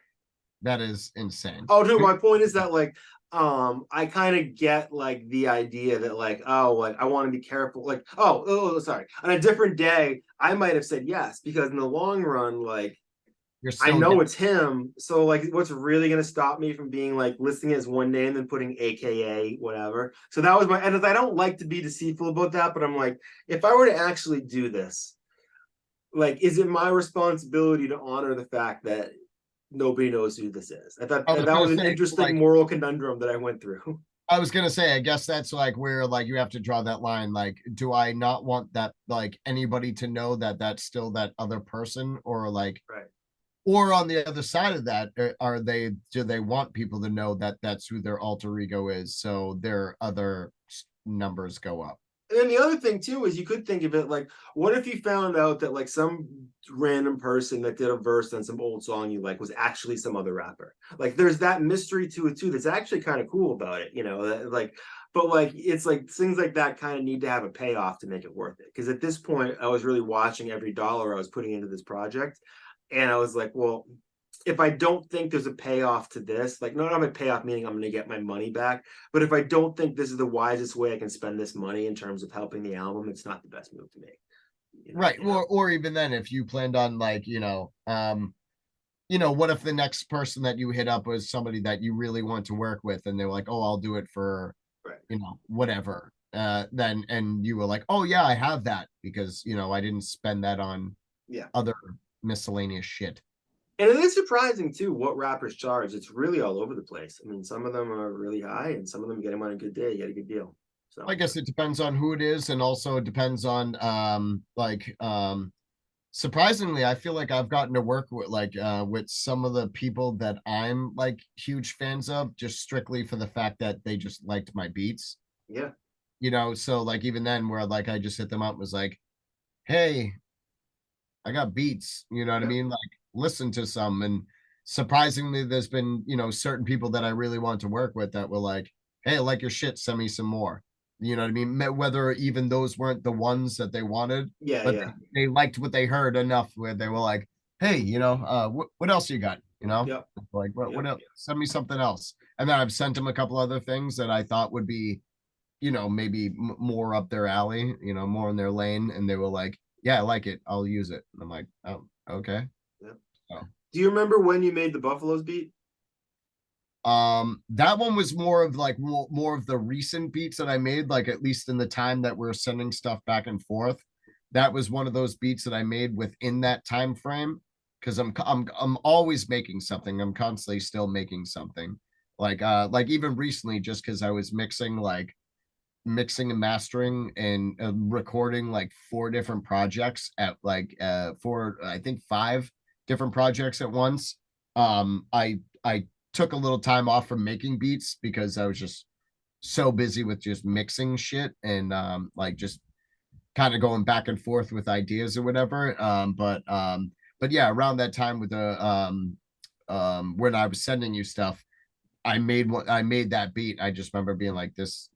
I loved the beat. It's just like it's so simple but so catchy, and it's just like I don't know. It reminds me of this. It got a reminds good me of vibe. kind of like Detroit City production. Like I remember when Eminem first started making beats, like some of the ones he made that were really they very much felt like Detroit. They were like stark but big and like cold and banging. And it reminded me of that where it's just like there's a lot of stuff going on, but there's also a lot of space in there. That's really the type of beats that I like, you know. Right. And I remember being like loud and very like what's the right word for it? I don't know. It's like it's very just like bumpy, you know what I mean? It got a good bounce to it.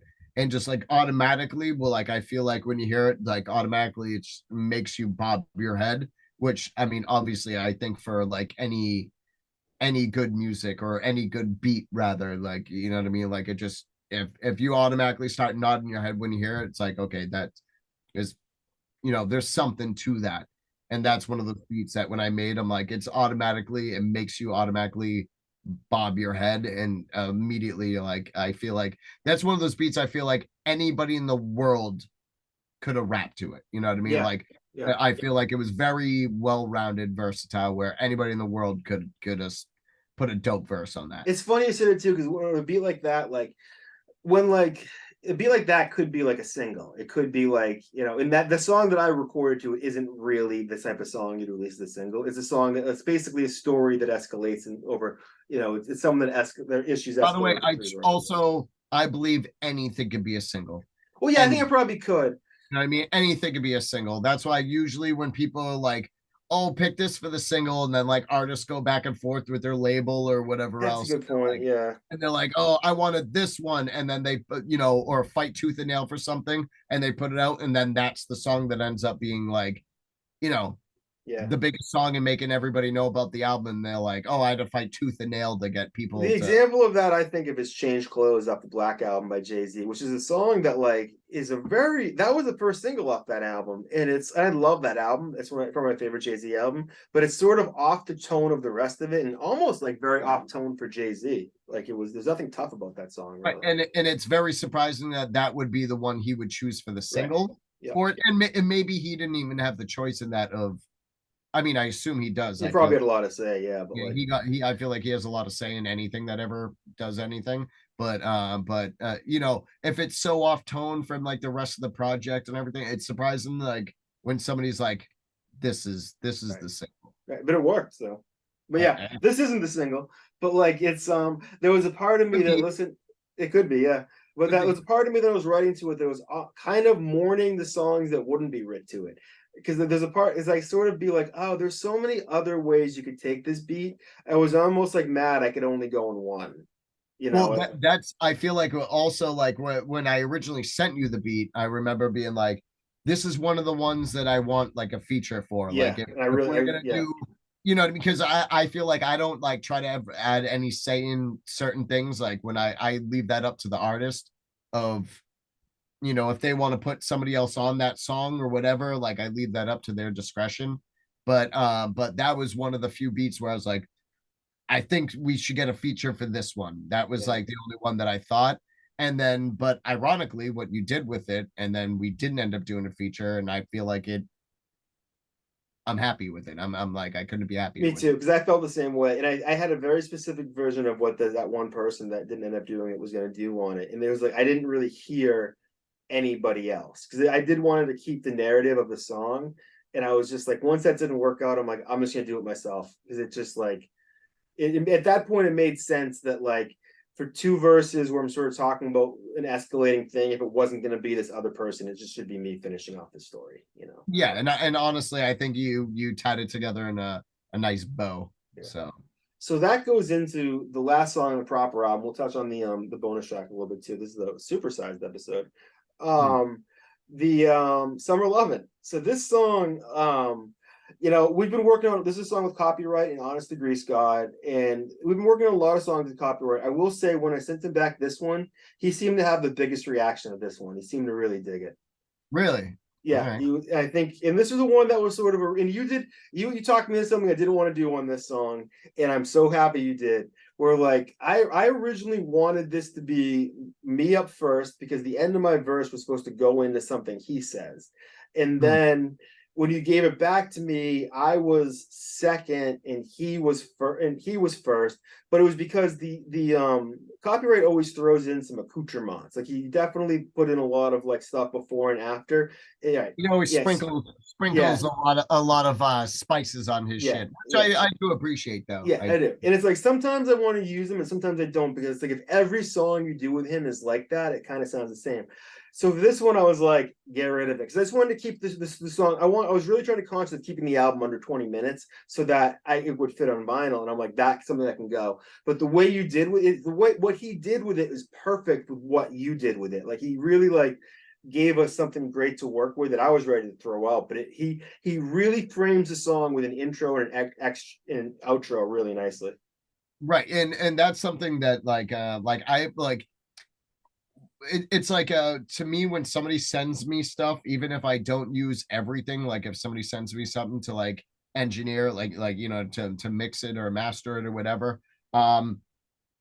it's like building a house. That's the way I always say it. Like I would rather have more stuff to work with. Like I'd rather have more wood, like I'd rather have more lumber, like more pieces to work with, and I might not use it all, but you know what I mean. But the more I have to work with, the better, you know, the better the house is going to come out. Yeah. And so with that, you know, there's certain stuff, especially like somebody like Copy, who like likes to add a lot of extra stuff to it, and I might not use it all the time, but certain times where I'm like, you know, like certain stuff just fits really well together. And so that was one of the few times where I was like, oh no, I'm using all of this. I don't think I even told you about this part. Is after the album was officially done, I actually went back to Copywrite to make sure he wasn't offended by one of my lines on the song, because I was like, I just didn't want, like, did I tell you this? No. Okay. So I didn't, so on his verse, he says, his first line is, you know, summer's coming when folks start getting shot, and low for low if any guac on for each and every, for something like that. Whereas basically, but I thought he's saying, I thought he was saying, you know, Soma's coming when folks start getting shot. And it wasn't until you mixed it right that I realized he was saying summer instead of Soma. So when I wrote and he talks about having some felonies and stuff, and like he was like, you know, if I have one more felony, stuff like that. And so like, and at the end of my verse, I'm like, well, he has me shooting people, I'm gonna work in something like that so it plays off each other. Because I always really dug this song off the Wu Masker album with Raekwon, Ghostface, and Method Man, where they kind of tell a story, and it kind of like, you know, one of them busts in the room and he's in like Method Man's with a woman, and then like, you know, Ghostface is running away from the cops or something. I don't remember that song, but so I was trying to work something like that. And so I ended my verse with something about like my phone blowing up, and I'm like, call the cops, see if you can tell if that's Copywrite's yell raising hell inside the holding cell. Like basically saying that Copywrite's in jail yelling. And like I felt okay to do, because I'm like, look, I mean, it's like people catch cases, whatever. But like I didn't know that it was my place to sort of like, it's like there's shit that if I make a joke about me, it's different if somebody else makes a joke about it. And I wasn't really making a joke, I was playing the song, but he was sort of talking a little bit about reality. I'm like, you know, he's definitely had a lot of beef before. I don't want him to hear this and go, what the fuck, man, disrespecting me or something. So I asked him, I'm like, are you cool with this? I'm like, this is why I wrote it. And he was like, yeah, he thought it was a dope line. So I'm like, all right, cool. I feel like he's somebody that would be very hard to offend. Yeah, but there is a lot of, I mean, ask John Cena about that, and ask, I mean, the list goes on of people that he has beefed with over the years. Yeah. But also John Cena used to rap too, so like, you know what I mean? Like if they have some rap beef type shit, then You know who John Cena's favorite rappers, he said many times, is over the years? who? Copyright. Really? Yeah, what happened was so he's a big, how can he be mad about that? he's a big Copyright fan. And so like I think a year, maybe like less than 10 years ago, but not that much less, Cena was doing a promo and he said he was cutting a promo on AJ Styles and he ripped a Copyright line. He said, you're not on my level, homie, you're not even on the level below me, which is a Copyright line that he used to diss Esoteric years ago. Yeah.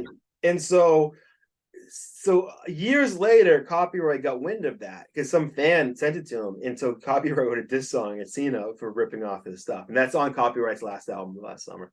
Right, yeah, but I was gonna say even then, I feel like I would be like, I mean, hey, if anybody's gonna like paraphrase my shit, well, that's the thing is, I didn't really. I would be happy that it would be somebody that There's a part of me that kind of wants to ask Cena. I mean, ask Copyright. I don't know Cena. Ask Copyright like. Was this just an attempt to sort of get some publicity, or was this because like I would think that like it's not like it's in my mind, if it was me, it's not like you're stealing it like Jay-Z stealing it to put on a rap album. It's like it's wrestling, everything is stolen. But if you're not a wrestling fan, like I don't think Copyright is, you probably don't really get that. So it's a weird sort of netherworld where it's like, yeah, he did put out a rap album, is he really a rapper? Yes, he did it. No, it's just, and like I don't know, like what. But he does mention. I guess Aztec apparently knew him from back in the day, and apparently he was like, "Oh, actually, John Cena was actually pretty nice." Yeah, and like, I saw Cena in concert once. I saw. Yeah, I went. He was like, John Cena was actually from. pretty nice. I'm pretty sure. I could be completely wrong, but I think they used to record at the same studio or something like that. Because Cena's cousin is Trademark, who was part of East Coast Avengers with Esoteric, and he's been around for years too. Yeah. So Also, he's got some. Yeah, he has songs with like demigods and stuff like that. I'm pretty sure. He has a song with Murs. He's on a Murs remix. He has a song, a couple others. But yeah, Cena's not bad. Also, I mean, now that I think about it, Trademark, Copyright. Yeah, that's funny too. Actually, wow, it's a little weird. Yeah. But so yeah, small world. So Summer Lovin', so that's actually why Crown Me Now was originally supposed to be called Cena, because it well, I made the beat, and because it has the horns and stuff in it, like after it was funny because I was still in the middle of making the beat, and I remember Onest being like, yo, this reminds me of like fucking some like John Cena intro shit and whatever, and like and I was like, oh, I didn't even think about it like that. But then once he mentioned it, then that's all I could hear in my head. And like, you know what I mean? I was like, okay, it reminds me very reminiscent of that. It's like not even close to it at all, but it's, very reminiscent. And so when I finally, finished making the beat, I named it Cena. And that's one of the beats I sent to you. Once again, having no knowledge of like, because you were like, oh, I'm gonna get copyright on this. I was like, oh, dope. Like, you know what I mean? Once again, see if that happens. Yeah. Well, I was always a huge Copyright fan, so like, oh, I'm gonna get a copy on this. I was like, I'm a huge Copyright fan. That'd be for me. You know what I mean? I was like, oh, me too. That'd be super dope to produce a song with copyright on it. And me having zero knowledge about the John Cena and him beef, you know what I mean? I wouldn't have thought twice about it, but then I'm like, I wonder how he felt if you sent him a beat. Well, that's why, and all of that type of stuff to that comes with it. I wonder how he felt about it. Like, I knew better. I changed it before I sent it to him. Like, I was just, because it's like this is the first song we worked on with Onest, and I didn't really know him that well, and I was like, I didn't want to be that guy to be saying no, so I'm like, whatever, I'm cool with anything for this song. That was the one thing I'm like, I can't send this, because it's like, even if I were him, like, this song has nothing to do with Cena, so for him it wouldn't make sense for him to be on a song called Cena that had nothing to do with him. Like, it would send a weird message, so it was like it just didn't make sense anymore, which I was like pissed about. But and that's just also what I named the beat. I had like, also when I made the beat, I had no idea that Copyright was going to end up on it, and B, I had you know, I had no idea about their beef either. Yeah. So like, I'm not sure that John Cena does either. But I mean, who knows? Yeah, probably not. yeah, Actually, I don't Cena's a know busy if man. Copyright's still one of his Well, favorite that's a MCs. good point, actually. Yeah. So Like, I maybe, mean, think about that. Like, even then, I mean, and who knows? He might just be so busy with, you know, yeah. just Because this his was like real last year. This was not that long ago. right. But even then, I mean, Right. Because John Cena's Cena, really busy now. Cena's especially in the even with past few being in years. all these new movies and TV shows and shit like that. I mean, who knows if he even has the time to go check shit out. But I feel like, I mean, it's to me, what like even if you're sitting in like a chair getting makeup done and shit like that, half the time people are on their Yeah, phone yeah, yeah. checking shit out. So I mean, I'm not saying that it maybe didn't reach him at some He point, probably knew it. You know what? We'll find out. Because if we get copy on, I'll make sure. I have a few questions I want to ask him. That's one of them. So we'll see if but we can get we'll see if we can get the story out of him.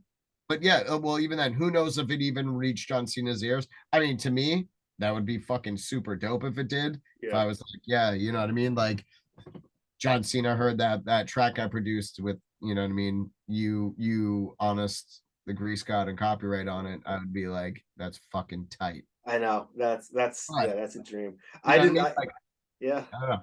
I yeah, I really dig that song. It'd just be one more play. Who Yep, knows? I know. You never know who's listening. So back to Summer Lovin'. We're already going on like 2 hours here. We probably should get to the end of this. But so that song, that one came together pretty quick. I remember that. Like, I think I had sent Copy a beat, and he was like, "Yeah, I don't know about this one." I'm like, "What else you got?" And he sent me that one. I'm like, "This is it." I sent it right over, and he I think came back with it pretty fast. And I don't know. I love his verse. It's like that to me feels like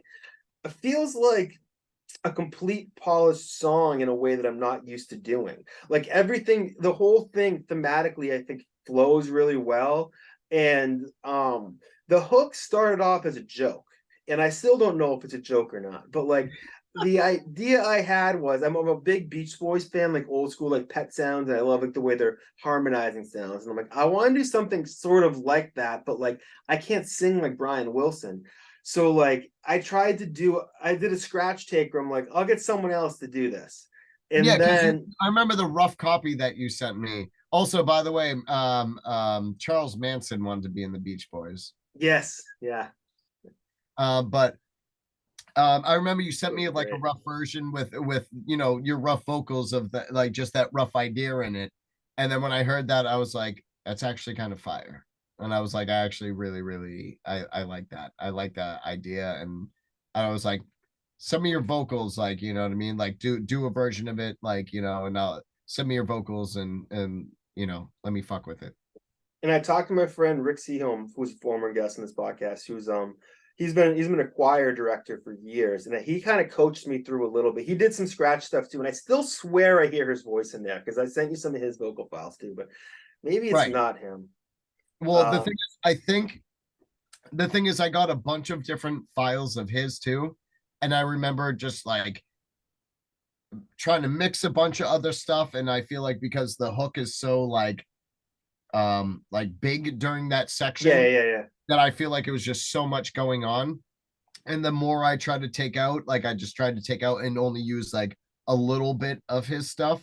And I feel like the more I would try to take out, it was just still so much going on. I would take out more, so much going on. I'd mix it a little bit more, take a little bit more out, mix it.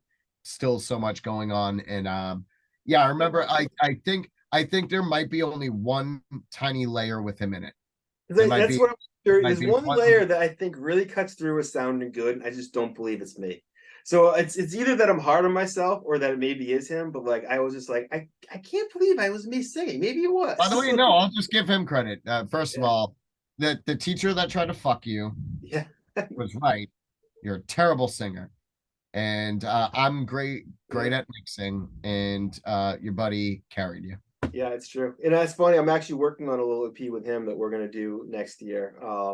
That I'm very, very excited about. I've known him most of my entire life, and he's musically absolutely amazing. And he's on I just want to do a shout out to Rick Seaholm for a minute here. He's doing a podcast called No Other Life. Rick was diagnosed with Parkinson's at 41 years old.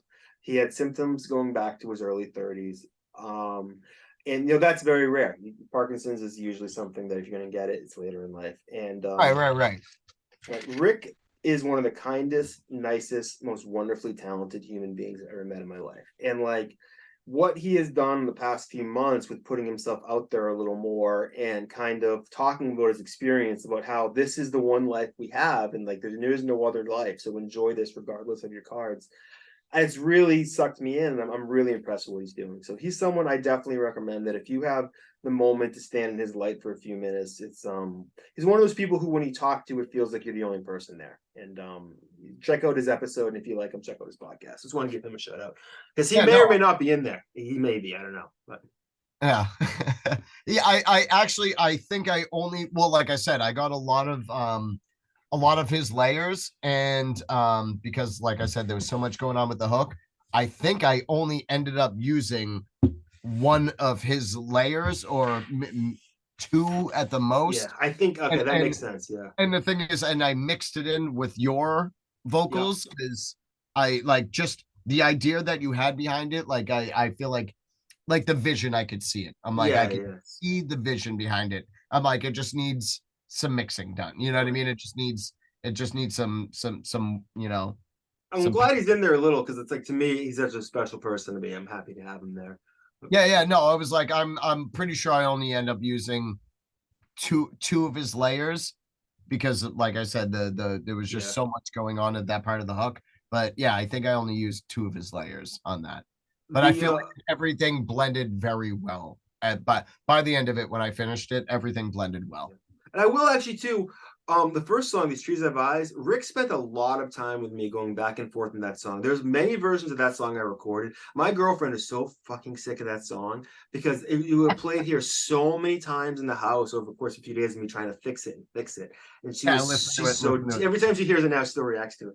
But like he spent a lot, like literally we were breaking down lines, trying to figure out where they fit, why they work and why they don't work. He did so much to help me. So shout out to Rick, and his music is amazing too. So yeah, I was like that's really dope that he would spend that amount of time working on a song like that with you. So the concept we have for the EP we're doing together is what I like to call the platinum rule.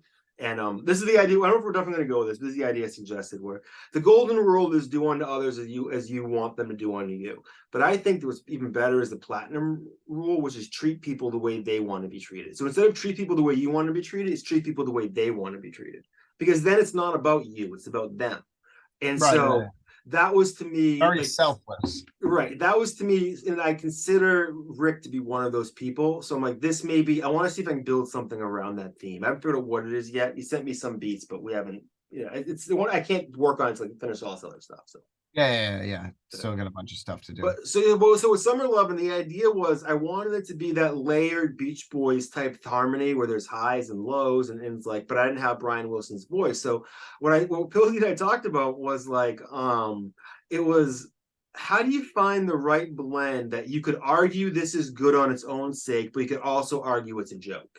And that's what I think we managed to hit on, where you go, okay, like I can tell that the idea of me singing in general is kind of funny if you know me, but like it's sort of like it's sort of a joke, but it's sort of not. And a lot of that's because you were able to bring that magic together in the end, where you took something that I sort of did as a joke, but you brought something better out of it. And it was through you. Because to me, like I knew you were like almost like fucking around where you're like, I got this idea, I kind of want it to sound like this. But when I heard it, I was like, no, that's exactly how it should sound. It should just needs a little sauce on it, you know? Yeah. So that to me opened up, because now it's like, I'm like, well, if I can do that and I did the stuff on Door on the Window, what else can I do with my voice? And it really encourages me to sort of look in different directions, see what else I can come up with. Well, good. I'm glad that I could try to help you see your potential. Appreciate it. Well, we'd be remiss if we didn't talk about Onest too, who has been on a bunch of songs with me and Copywrite, Seinfeld, Crown Me Now. There's a few others that haven't come out yet. Really glad to have him on this.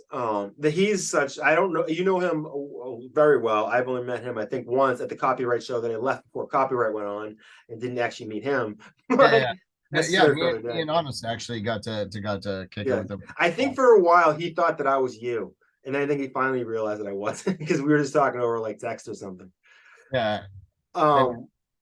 But like Onest is super talented. And there was a moment where I was a little worried. I'm like, okay, so this is a little like, I don't say dainty or jokier of a song. I'm like, is his tone gonna match in? Because he's such a hard-hitting MC. But what he did was amazing. I love the lines about like watching the beers in the coolers, because that's was when they run out, that's when the violence starts. Like the wording was good instead of what I mumbled out, but I love that Yeah. imagery. Yeah, well, because he was talking about like his, even copyright throughout it. And he's like, oh, like even with the outro and stuff, he's like, oh, there's a summer joint, Yeah. It definitely has that summer vibe to it for sure. Dropping just in time for Halloween. Yeah, exactly, perfect timing. But yeah, it's got a summer vibe to it. And so even with like copy having, the like talking about like the summer or whatever, you know what I mean, having those references. Yeah. I think Onest like actually really tied together a lot of like talking about like, you know what I mean, Yeah. almost like summertime barbecues, like sit in the backyard, like, like talking about, that type of shit. And I feel like he tied it together. Well, what he did really well is, so he was the last one to write to it, and he did a really good job of following the tone of it being both serious and jokey, and like, and that's a lot of my tone in general. So it's sort of my wheelhouse. But it's like, and I realize Honest can pretty much do anything, but like he really Right. identified that, and he really honed in on the perfect tone, and really helped, just polish off that song perfectly. I couldn't picture it without that verse on it. And Yeah, like I said, Copywrite loved it. He really was into my verse and Honest's verse on that. So yeah, I feel like like Honest definitely tied that song together very well. And yeah. yeah, and that dude, he's so versatile. Like I said, he's like one of the main artists that I work with, and like I recorded, a ton of stuff for him. Like we're sitting on so much recorded music right now, like that still isn't out yet. And he's one half of Dirty City Records. Yep. With me, so like that's like our label, but as well as our crew, and like our group or whatever, if you want to call us a name or whatever. That's one half of Dirty City. And yeah, that dude is crazy talented, and he's so well rounded, where like he can literally work with any artist, no matter who it is. Like if they're like, here's the concept or the tone of the song, or like whether it's like like sarcastic or whatever, like like that dude's penmanship is insane. It really is. It's awesome. It's like So, insane. so Dude's great so job. talented. Great job dragging him into this. Yeah. Yeah. I felt like it worked, that worked out perfectly. Yeah. And so yeah, and thank you for adding that as one of the songs on the project. No worries. It's funny. In the end, that was one that like I didn't even know if I really wanted to release. Not like, but by the time we got to finishing it, I knew I did. But along the way, I'm like, is this really going to be something I want to put out? And then by the end, I think it's probably my favorite song on the EP. It's the one that I put on the most. Yeah, that's one of my favorite ones, as far as like but like I said, yeah, once I finished like mixing it or whatever, and like I had the final product, I sent it to you, and I was like, yeah, this one's a banger. Yeah. So that's the album. Let's talk a little bit about the bonus track, which you go to soma79.com/quiet life loud friends, and you'd be able to download all of it, which I don't even know if that's going to be live yet. So we'll see what happens. But And I'll bootleg it yeah, for you guys. Don't worry. yeah. I don't know if this comes out Friday, it might be a little early for that, but we'll see. The bonus track, which is available only right now for download on the website, for free download, the website comes with it, the MP3s and waves, called I Don't Know You But I Hate You.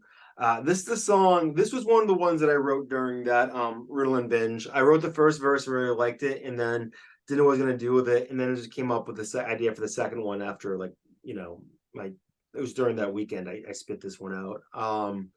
I like this song a lot. The reason why it's the bonus song and not on the album is because the beat, I've heard this song so many times, and I fluctuate between the absolutely loving the beat and feeling like it's beating the shit out of me. Is that the 8-bit beat? Yes. All right. So no, it's funny, when I made that, once again, that's one of those beats where I was like, I'm just gonna completely go off the rails. I'm gonna completely just do something completely different and just do some weird shit. Yeah. And like I remember being like oh man, what it was a certain plugin that I found, and it was all like 8-bit sounds, you know what I mean? Sound Yeah. effects. And I remember I was playing around with shit, and like that was almost like an accident when I came up with that like loop. I was just fucking around, and like or like when I recorded it, like I that's like actually one of the ones I fucked up. But when I heard it, I was like I played it back, and I was like trying to find what I actually want to play, and I was like, it's so weird and different. I was like, Yeah. I kind of fucking like it. Me And I too. was like, I was like, I'm gonna keep that. And you know what I mean? I was like, I'm just gonna run with that. And then I started building the beat around that. Because I tend to make my samples first, like or pick a sample or anything I'm gonna play, whatever. I usually tend to do that first and build the kind of the beat around that. Makes sense. Yeah. I know some people do drums first, and I'm like, I usually do drums first. Yeah. like I've tried to do like during my I've made a lot of beats. At all the ones I made the drums first, I'm like, I hate that beat. Yeah. And then all the ones I made the sample first, I build the drums around it. I'm like, I love that beat. Yeah. So I don't See, know. I don't know. My brain. to me, it felt like the perfect bonus song beat and even song in general. Because so the song came out of a conversation I had. I forget. I think it was a dude in San Antonio. It was one of Concept's friends I was chatting with one day, and I forget exactly who it was, but there was we were talking about just kind of how silly battle rapping is. Not like how like not like battle rapping like like a battle, but like diss songs are. Where you're basically going, I hate you so much, I wrote this poem about you, and my feelings will be hurt if you don't write one about me. And that's sort of what the song is about. I Like, didn't. If you put it that way, that does sound fucking absurd. You know what I mean? If you put it that way, where you're like, listen, you better write something back to me, okay? Or else I'm yeah, not going to feel like what I said was as right, important. right. And I'm gonna feel embarrassed for saying all those bad things about you. Yeah, And and it's like, you it's didn't such a respond. but that's the funny thing. But it's like you're always under so much it's like not that anybody's really dissed me or whatever, but it's like the idea that it's like, oh, what's he? It's like, why are you being like the idea that somebody can just decide that they're gonna have an afternoon of my time that I'm gonna dedicate towards writing a song about them to me is ludicrous. I don't know who you like. My schedule is tight. Like, and I think it's just so funny that it's like I know this is more of a joke. This is probably more of a joke because I do get that battle rap's a big I part of can hip no, hop. I can always find the time to make fun of somebody. I don't care I how get good it. you It's just a, I I can just think find it's my time to shit on you, I okay? know. Well, hey, And then write me I'll a go song. out I with might what I write it do. back. No, but I the thing just is, I'd be like, if you wrote a diss song back, I'd be like, hilarious. and I love diss songs too. I love listening to diss songs. I just find it. There are certain times that I look at things and I find it objectively silly because it's like you're full of like hip hop's a lot about making yourself bigger and tougher and like a bigger version of yourself, but it's like come on, at a certain point it almost becomes pro wrestling lunatics where you're like you're not going to do any of But those also, if things. you think about it, though, that's also where hip hop started. Right, right. But it's It like to also me, it right. also started with somebody being like, I'm the fucking best. You're not as good as me. And then somebody being like, fuck you. I'm better. And you're not as good as I am. Right. You're mediocre at best. And Yeah. it's like, you know what I mean? That's pretty much where hip hop started too, is like, I think that's why battling has always been such a big part of hip hop. Because, all right, think about any other genre of music. Nobody's ever been like, Right.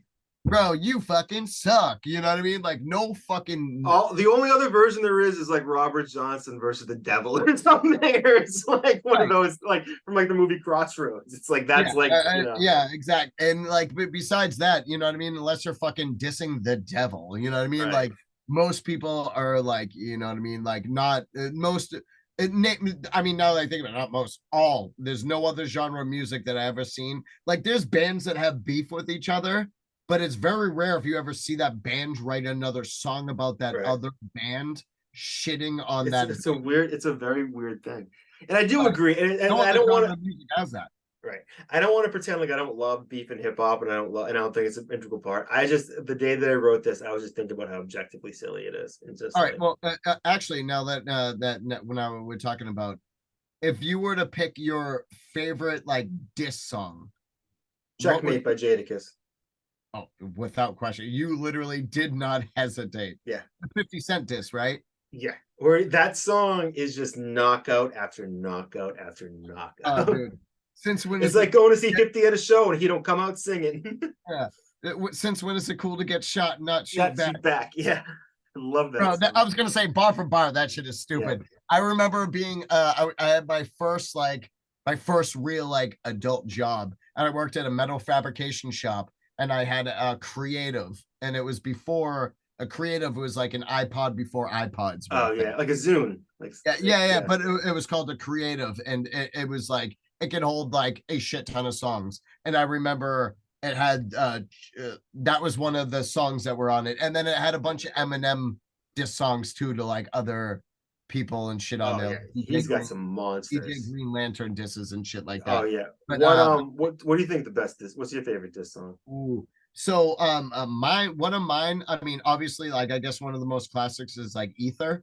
You know what I mean? Yeah, Like, Ether's you know what I pretty mean? great. Like Yeah. Ether is fucking insane. Like, you know, especially on like such a large scale, fucking Nas versus Jay-Z, you know what I mean? And we're still using the term ether, and people are still saying "killed you on your own shit." You know, the reference to like he goes an M killed you on your own shit. People are Yeah, still yeah, using because those phrases. It's like that went into the hip hop lexicon. well, I was gonna say that became part of the vocab, you know what I mean? Where like they were like, oh, somebody murdered you on your own shit, like with Right. Renegade, talking about Renegade. Yeah. People Um, talk more now. I feel like maybe it's just me, but I feel like after that song, people started talking more and more about who won a song, like who had the best verse on a right. song. Well, I That mean, sort of think put about that that. I mean, idea out there.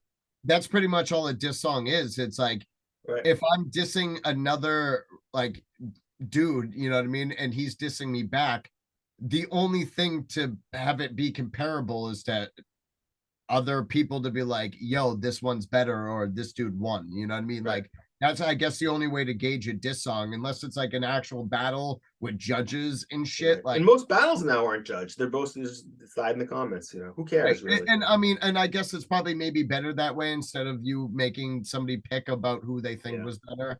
You let the people decide because Right. the listeners are the people that like some people just might be a bigger fan of that dude and be like, I don't give a fuck Right. what that guy said. This dude was better. Ultimately, for the fans, it's about the experience. And in the end, it's like, you know, Right. I'm a very not competitive person. So in the end, I just want everybody to have a good time. So that's what I kind of like about how battles have evolved. You know, that it's sort of just like we agree with Because getting it together should to be do this. about the, you know, just more or less the experience, like you Right. know what I mean, like and don't get me wrong, I think like sometimes there is a fucking clear winner where you look Oh, at some God, yeah. like, that dude clearly won. Like we didn't even need to have judges for this, Yeah. you know. But honestly, if we're thinking about it, honestly, probably one of my favorite diss songs of all time is "Nail in the Coffin." Yeah. I remember when that came out. Oh my God. Bro, absolutely insane. Like Yeah. line for line, that song is insane. Eminem, "Nail in the Coffin." Yeah. Benzino. Absolutely. Yeah. Yeah. And don't get me wrong, also coming from a dude from Boston, I like know. I mean, like literally from Boston. I'll tell you though, and maybe this doesn't make sense. I didn't know who he was until that happened because it's like that was around 2000, 2001. And the Boston hip hop scene, like, you know, I went to like the only time I really spent in Boston was like when I went to BU and I was pretty separate from the actual city. I didn't Yeah. really know who Benzino was. I knew him a little bit because when I graduated film school, my friends and I had an office in the Village in New York, and in the neighboring office was the Source magazine. Like they were our neighbors. So like we did some videos. We did a video for Blinky Blink, who was Mace's brother. Like we were doing like videos like at that level back then. He has like one song, it's on the Rugrats soundtrack. But like we did like a video for him, and like, but like we would have these meetings with people from the Source, and the guy we knew from Dorchester, who he done some work with Marky Mark, and with like he's recorded some albums himself, but like he knew Benzino a little bit. So that was the first time I heard the name, and that was like about a month or two, I think, before the disc came out. And I was like, "Well, my worlds are really colliding here."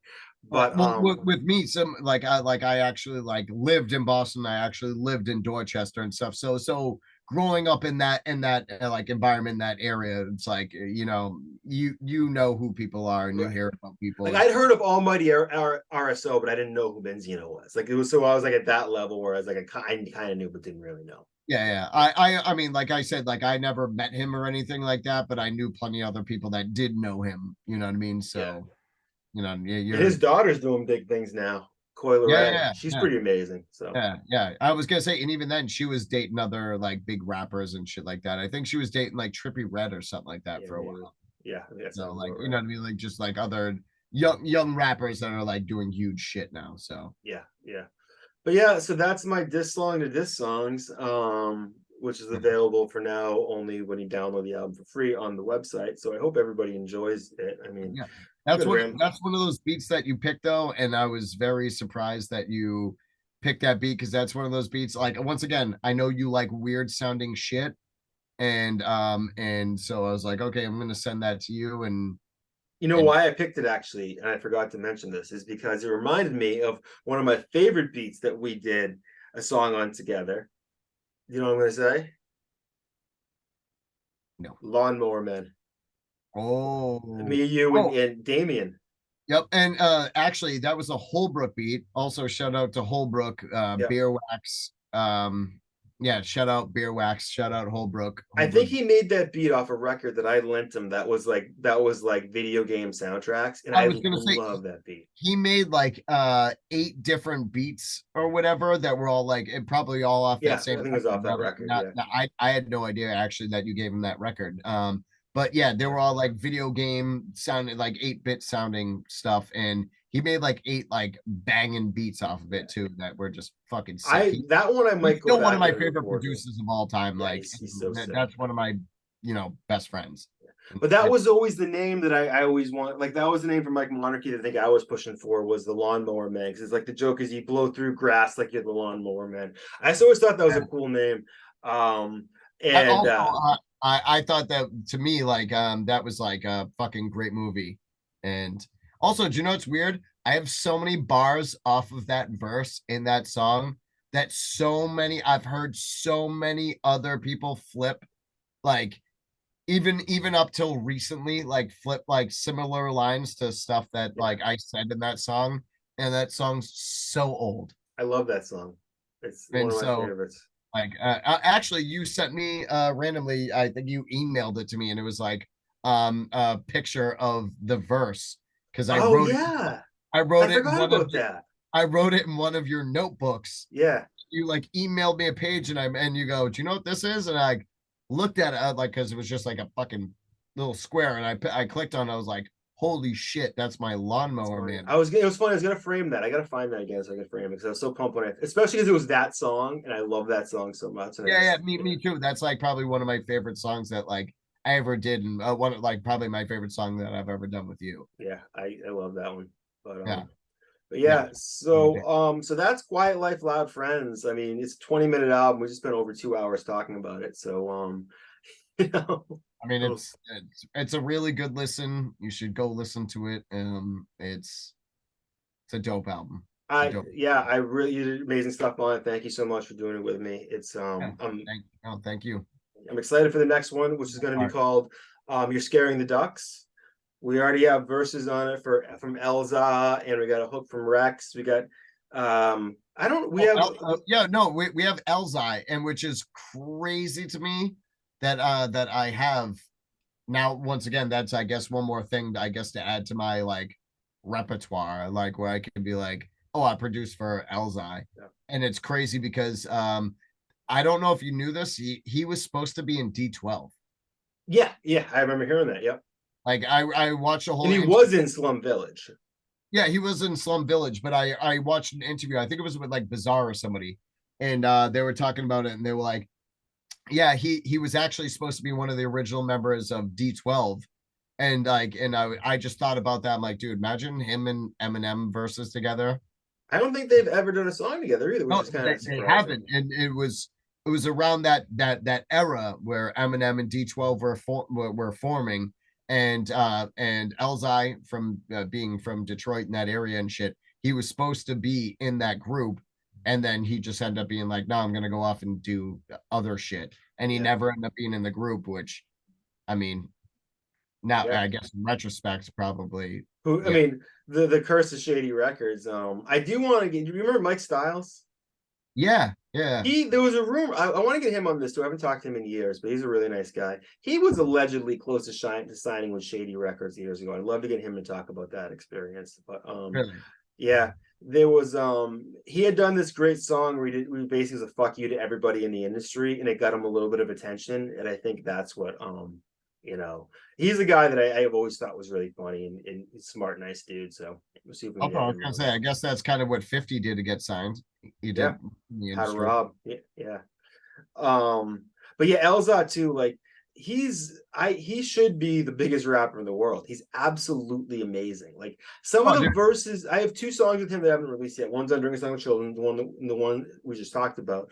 I Yeah, yeah. can't believe that some of the lines he's put out are exclusive to my shit. I was like, this is ridiculous. Oh yeah, Like, dude. Yeah, him as like a lyricist. That dude is fucking top notch. yeah. That dude is insane. You know So what like, else? No dubs either. I remember I remember yeah, like I don't know it was with you or with Skippy. I think it was with Skippy who produced the first song I did with him. He was like, hey, you didn't he said Elzot sent over 2 files. One was the verse and the other was blank. And I was like, oh, he must have accidentally not sent the dubs. And he's like, nah, man, no dubs. And I was like, all right. yeah. And I was like, don't need them. If you're Elzot, you don't need them. Same thing with my track. It was the same thing. There was he sent over his verse, and there was another one that was just blank. Yep. And then I said the same thing. I go, I think he meant to send over the dubs, and you're like, nope. I was That's like, you know that's so funny though, because I okay, forgot about that he did it twice. It's almost like he's yeah, being like, nah, man, they ain't coming, they ain't needed. It was yeah, just a yeah, exactly. gangster He's like, move. if I fucked up, you ain't getting them, and that's all you're getting, and it's Yeah. good enough. And Or I'm he's like, basically oh, like I did. being like, yo, man, you're looking for him, but you don't need him because the verse is he's amazing. He's absolutely he's amazing. If you don't know Elzot, you have to. I mean, you'll hear him on some of our Yeah, stuff. dude. But Well, first of all, you're right. He should be like one of the most famous MCs in the world. yeah, And like, I mean, the people that know, yeah. you know, they know, but he should be way more famous. Also, wicked in the back and forth. I've had a wicked nice guy, wicked professional, wicked seems smart. Just he's a very pleasure to deal with. And I'd love to work with him again. Like I will go back to that well as many times as they allow me to draw water from it. So well, that and he's been doing it forever. So yeah, it's like it's surprising. I feel like the people that have been doing it forever tend to be very difficult to work with, at least in my experience. Like the yeah. people that I feel like not like they're like privileged or Well, they're anything, but guarded. They're somebody that's been they've doing heard it it all. forever, they tend to be like, you know, whatever. You know what I mean? They kind of it's. I feel like maybe it's easier for them to brush people off or whatever. But Well, think about how many times Copywrite or Esoteric has had some half drunk dude going like this with a flat brim hat telling him how he's next and we got to like build together. Like, I mean, that's happened to them every show that they have been to for the past 100 years. And it's like, yeah, that's the first, whenever I'm talking to a rapper, you will not get any of that vibe off me. I hate that vibe. yeah. I'm sure they're probably like, yep, Yeah. definitely. You know Because what I the mean? thing Like, is, yeah. well, it's funny, like, I wouldn't consider myself artistically tremendously successful from a business perspective. But when you meet the people that are, and I know some of them, they can see through the bullshit really fast. And they Yeah. understand what it takes to actually make it, how it's not about your story, it's about how much work you put into it and how, whether you're willing to show up every day or not. And most people aren't. Well, I heard a great quote, like, and I still like always, I'm like, that is 100% true. They go, hard work beats talent 100% of the time. Yeah, it does. And like, and it's funny because like we were talking about that at the beginning of it. I was like, some of the most fucking insanely talented MCs or like artists or whatever that I've ever met, like whether it was singers, rappers, like musicians, no matter what, all the people I know that like are just fucking oozing talent have zero drive or don't put any effort in, or they go, why am I not famous yet? And then it's Right. like, because you don't fucking put any like actual work in. And then all the people that I know that are like, Getting not somewhere. saying, not, yeah, I was gonna say, not even saying like they're mediocre or anything like that. You know what I mean? Like they're talented, Right. as well. But as far as all the people that I know that are the most talented people put in zero effort, and then they go, fuck it, I quit because I'm not where I want to be. And then Yeah. the people that I know that are like, somewhat talented or you're good enough, and then those are the ones that put in the most work, and those are the ones that get like so much further than anybody I know with like actual just natural God gifted talent. You know what I mean? Yeah. It's fucking crazy to me. One of my friends from high school, his dad, he said once, the harder I work, the luckier I get. And that really makes a lot of sense to me. Well, I mean, I He guess unfortunately went on to pass away during a business trip, by some odd stroke of coincidence. Considering that's the story, that's the memory I have from him the most. I think about that all the time. The harder I work, the luckier I get, and the irony of how he passed away. I But mean, it's was he going to do something big when he died? um I don't want to get into this. Is a story that if I start peeling it's something I'd be more comfortable talking about in private. But All right, fair it's enough. yeah, it's but yeah, it's just it's Well, fun. well, I have this way that I'm trying to fix about myself actually. Whereas I've been doing this a lot, where I'll be talking with my mother about something. I'll be like, oh, this, I'll explain to her who somebody is in pop culture. And then I'll feel the need to end it with something negative because I want it. I'm like, oh, but they're also got Me Too last year. Or they also, and it's like, I feel like there's a part of me that goes, I don't want to be responsible for not giving the full story. But I realize that sometimes the story is only about the moment and it's not about it. And I have to stop doing that because it's something I've been doing for years where I'm like, this is a really great thing. At the end, I'm like, yeah, but yeah, like, but I also hate that about me. they died doing that. Right, You know right. what I mean? But I mean, Because I well, always want to tell a story that tells a point. In the end, I want to show you how it's all meaningless. It's essentially what that's my view of life. Is I want to show you a point, but then remind you that it's meaningless, and that's what I do when I do that. I hadn't thought about that. well, I mean, I guess to piggyback on, I guess like the point that you were making before is, you said something about like, I'm gonna be terrible at paraphrasing this, but it was something about, there's no such thing as luck. It's just something about like, um, every time you do something, you're building yourself for another opportunity to open like another door or whatever. Yeah, So yeah. there really is no luck to it. It's There just isn't. like Yeah, the more things you do, like it's not like, oh, well, I did this and I did this and I did this, so I got lucky. It's like, yeah, maybe, but also because you did A, B, and C, it opened door D, which got you to meet this person, or then this opportunity happened. It's something to do with that. There's no such thing as luck. It's just just opportunity, basically. yeah. You know, it's like the more things you do, like even working hard, you know, and you're just working hard at something and always putting your all into it, like you're just, it's not luck at that point, and you're just building opportunities for yourself. Right. And the biggest thing that I've taught people over the years, one of the most surprising things that I've learned in life, is that the things that you work the hardest at are the things you'll get the least amount of credit for. But when you will get the most amount of credit for things that were almost you didn't even think about. And you have to be willing to accept the fact that you will usually get your love and your flowers, but they may not be the time you expect. Like if I put this album out, an example would be if I put this album out and nobody listens to it. We put it out, nobody listens to it, whatever. But then like I accidentally write like a stupid song that I put out on TikTok and it gets 8 million views and everything comes back. It's like you can't choose that the thing that you put all this effort into. Like you have to be comfortable with the fact that sometimes you're going to work your ass off on someone and no one's going to give a fuck. And sometimes you're going to do something totally meaningless and people are going to think you're great. And you have to be okay with it.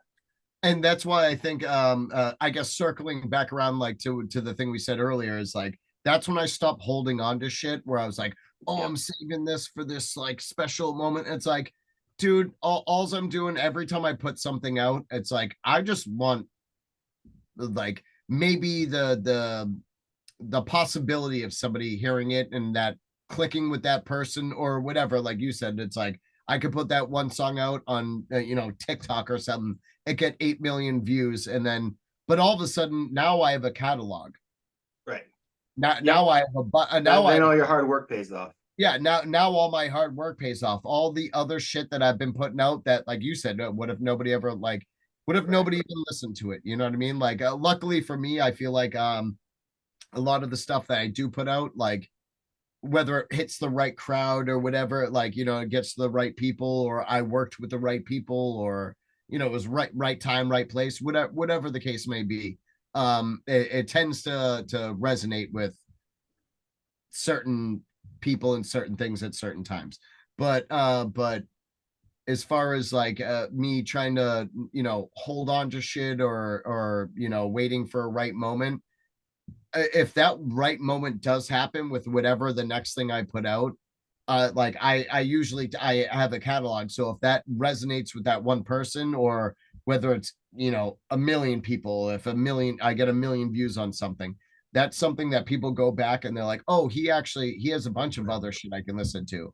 And I realize that like it's almost like not like a one-hit wonder type thing, because nowadays you can go back and I have an entire catalog. You can go through my Spotify or my YouTube or whatever, and you can find maybe a bunch of other shit that you're into. Oh, I see it happen too in the podcast. If I have one episode that's particularly popular, I see some of my other numbers for other episodes go up. So right, because then people are, like I said, if somebody likes one of the things that they didn't know about you, and I realize that with like, especially in the generation that we come from, of like people like back in the day, you had to like tour a lot and you had to promote your own shit, and there wasn't as many opportunities to put your stuff out there on blast like how there is now. It's like you had to reach that niche or that fan base or whatever, the people that fucked with you.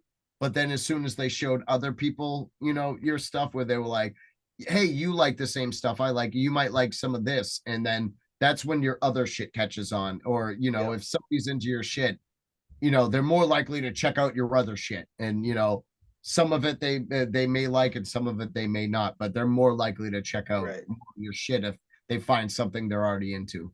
Yep. All right. We're pushing 3 hours, I think, here, probably 2.5. So this has been a pleasure, man. Yeah. Any closing thoughts on this EP? Yeah, go listen to it. And also, if it is for sale, I mean, I'm pretty sure it's for free, but if you can give me money for a new fridge. Yes. Yeah. Give me money. Yes. Give him money for his fridge. Yeah. Give me money for a fridge. Also, go check out all of his other shit, because it's dope. And go buy his artwork because it's really dope. And none of this for sale right now. and also go I don't know if you like anything that you hear and you're an artist yourself and you want beats, or if you like the production and you like the engineering, you like the way shit sounds, hit me up for mixing or mastering or whatever. Yep. Definitely, man. All right. It's been a pleasure. Hit up Pilze, check out all his stuff. Pilze Beats, Soma79. Nope.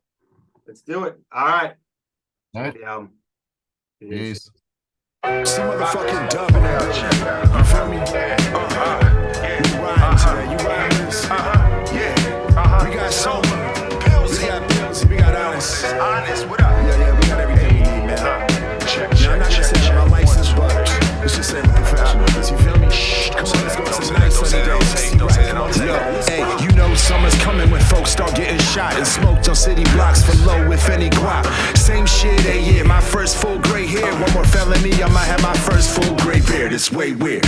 Feel like that was only yesterday. I'ma slowly blow like parolees, the homies guesstimate. When I blow, don't bro me like you know me, no hit the exit stage. Left of the tackle spray, redirecting your steps this way. It flows, shit progressing, got the steel with the vested. Even in the summertime, I will Smith and Wesson. You cutting from the grassy, so underground, Nardwar wouldn't know what the fuck to ask me. I stick it in the stomach, now let me hit the throat. She call me Mr. Drummond, so many different strokes. Your punchlines, Mr. Drummond. Audience, Mr. Jokes. To your family, return from visit folks. Some loving, some loving. That's just some loving. Some loving, some loving, some loving. That's just some loving. Meet Ann with wings clipped, quick to flip man manuscripts. Cause her man went from damaged kid to damn he's rich. But she still can't stand the way he manages to never put nickels in the can for the cancer kids. Plus he cheats at cornhole and brags that he won. So she lost interest like porno after she comes. My DM started jingling, baby, as it was done. 2 seconds later I can hear the snapping of her gums. She calls me half Dodge Challenger, half Lip Gallagher. I'm happy that I luckily sat next to her in algebra. I tried to hold her down, but I just couldn't balance her between the million meetings that I keep in my calendar. Plus odds aren't too sloppy that I know why my cell is blowing up probably, but I should check just as well. Call the cops, see if I can get a hold and tell if that's Copywrite's yell raising hell inside the holding cell. Some loving, some loving. That's just some loving.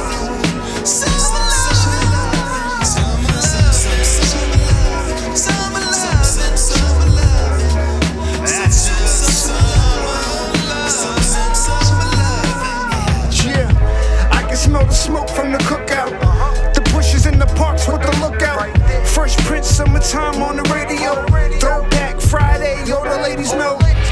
Then I'm a smooth type guy. Listen, I'm the shit I need 2-time ply. Part of my soul on my head sky high. The weed smoke covered my body, so I try.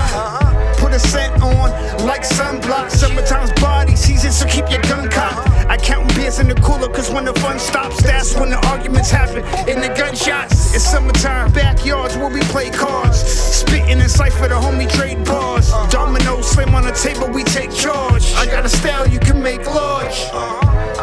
See, motherfucking right. Yeah, Soma, Pilze, Onest. You know what it is. Yeah.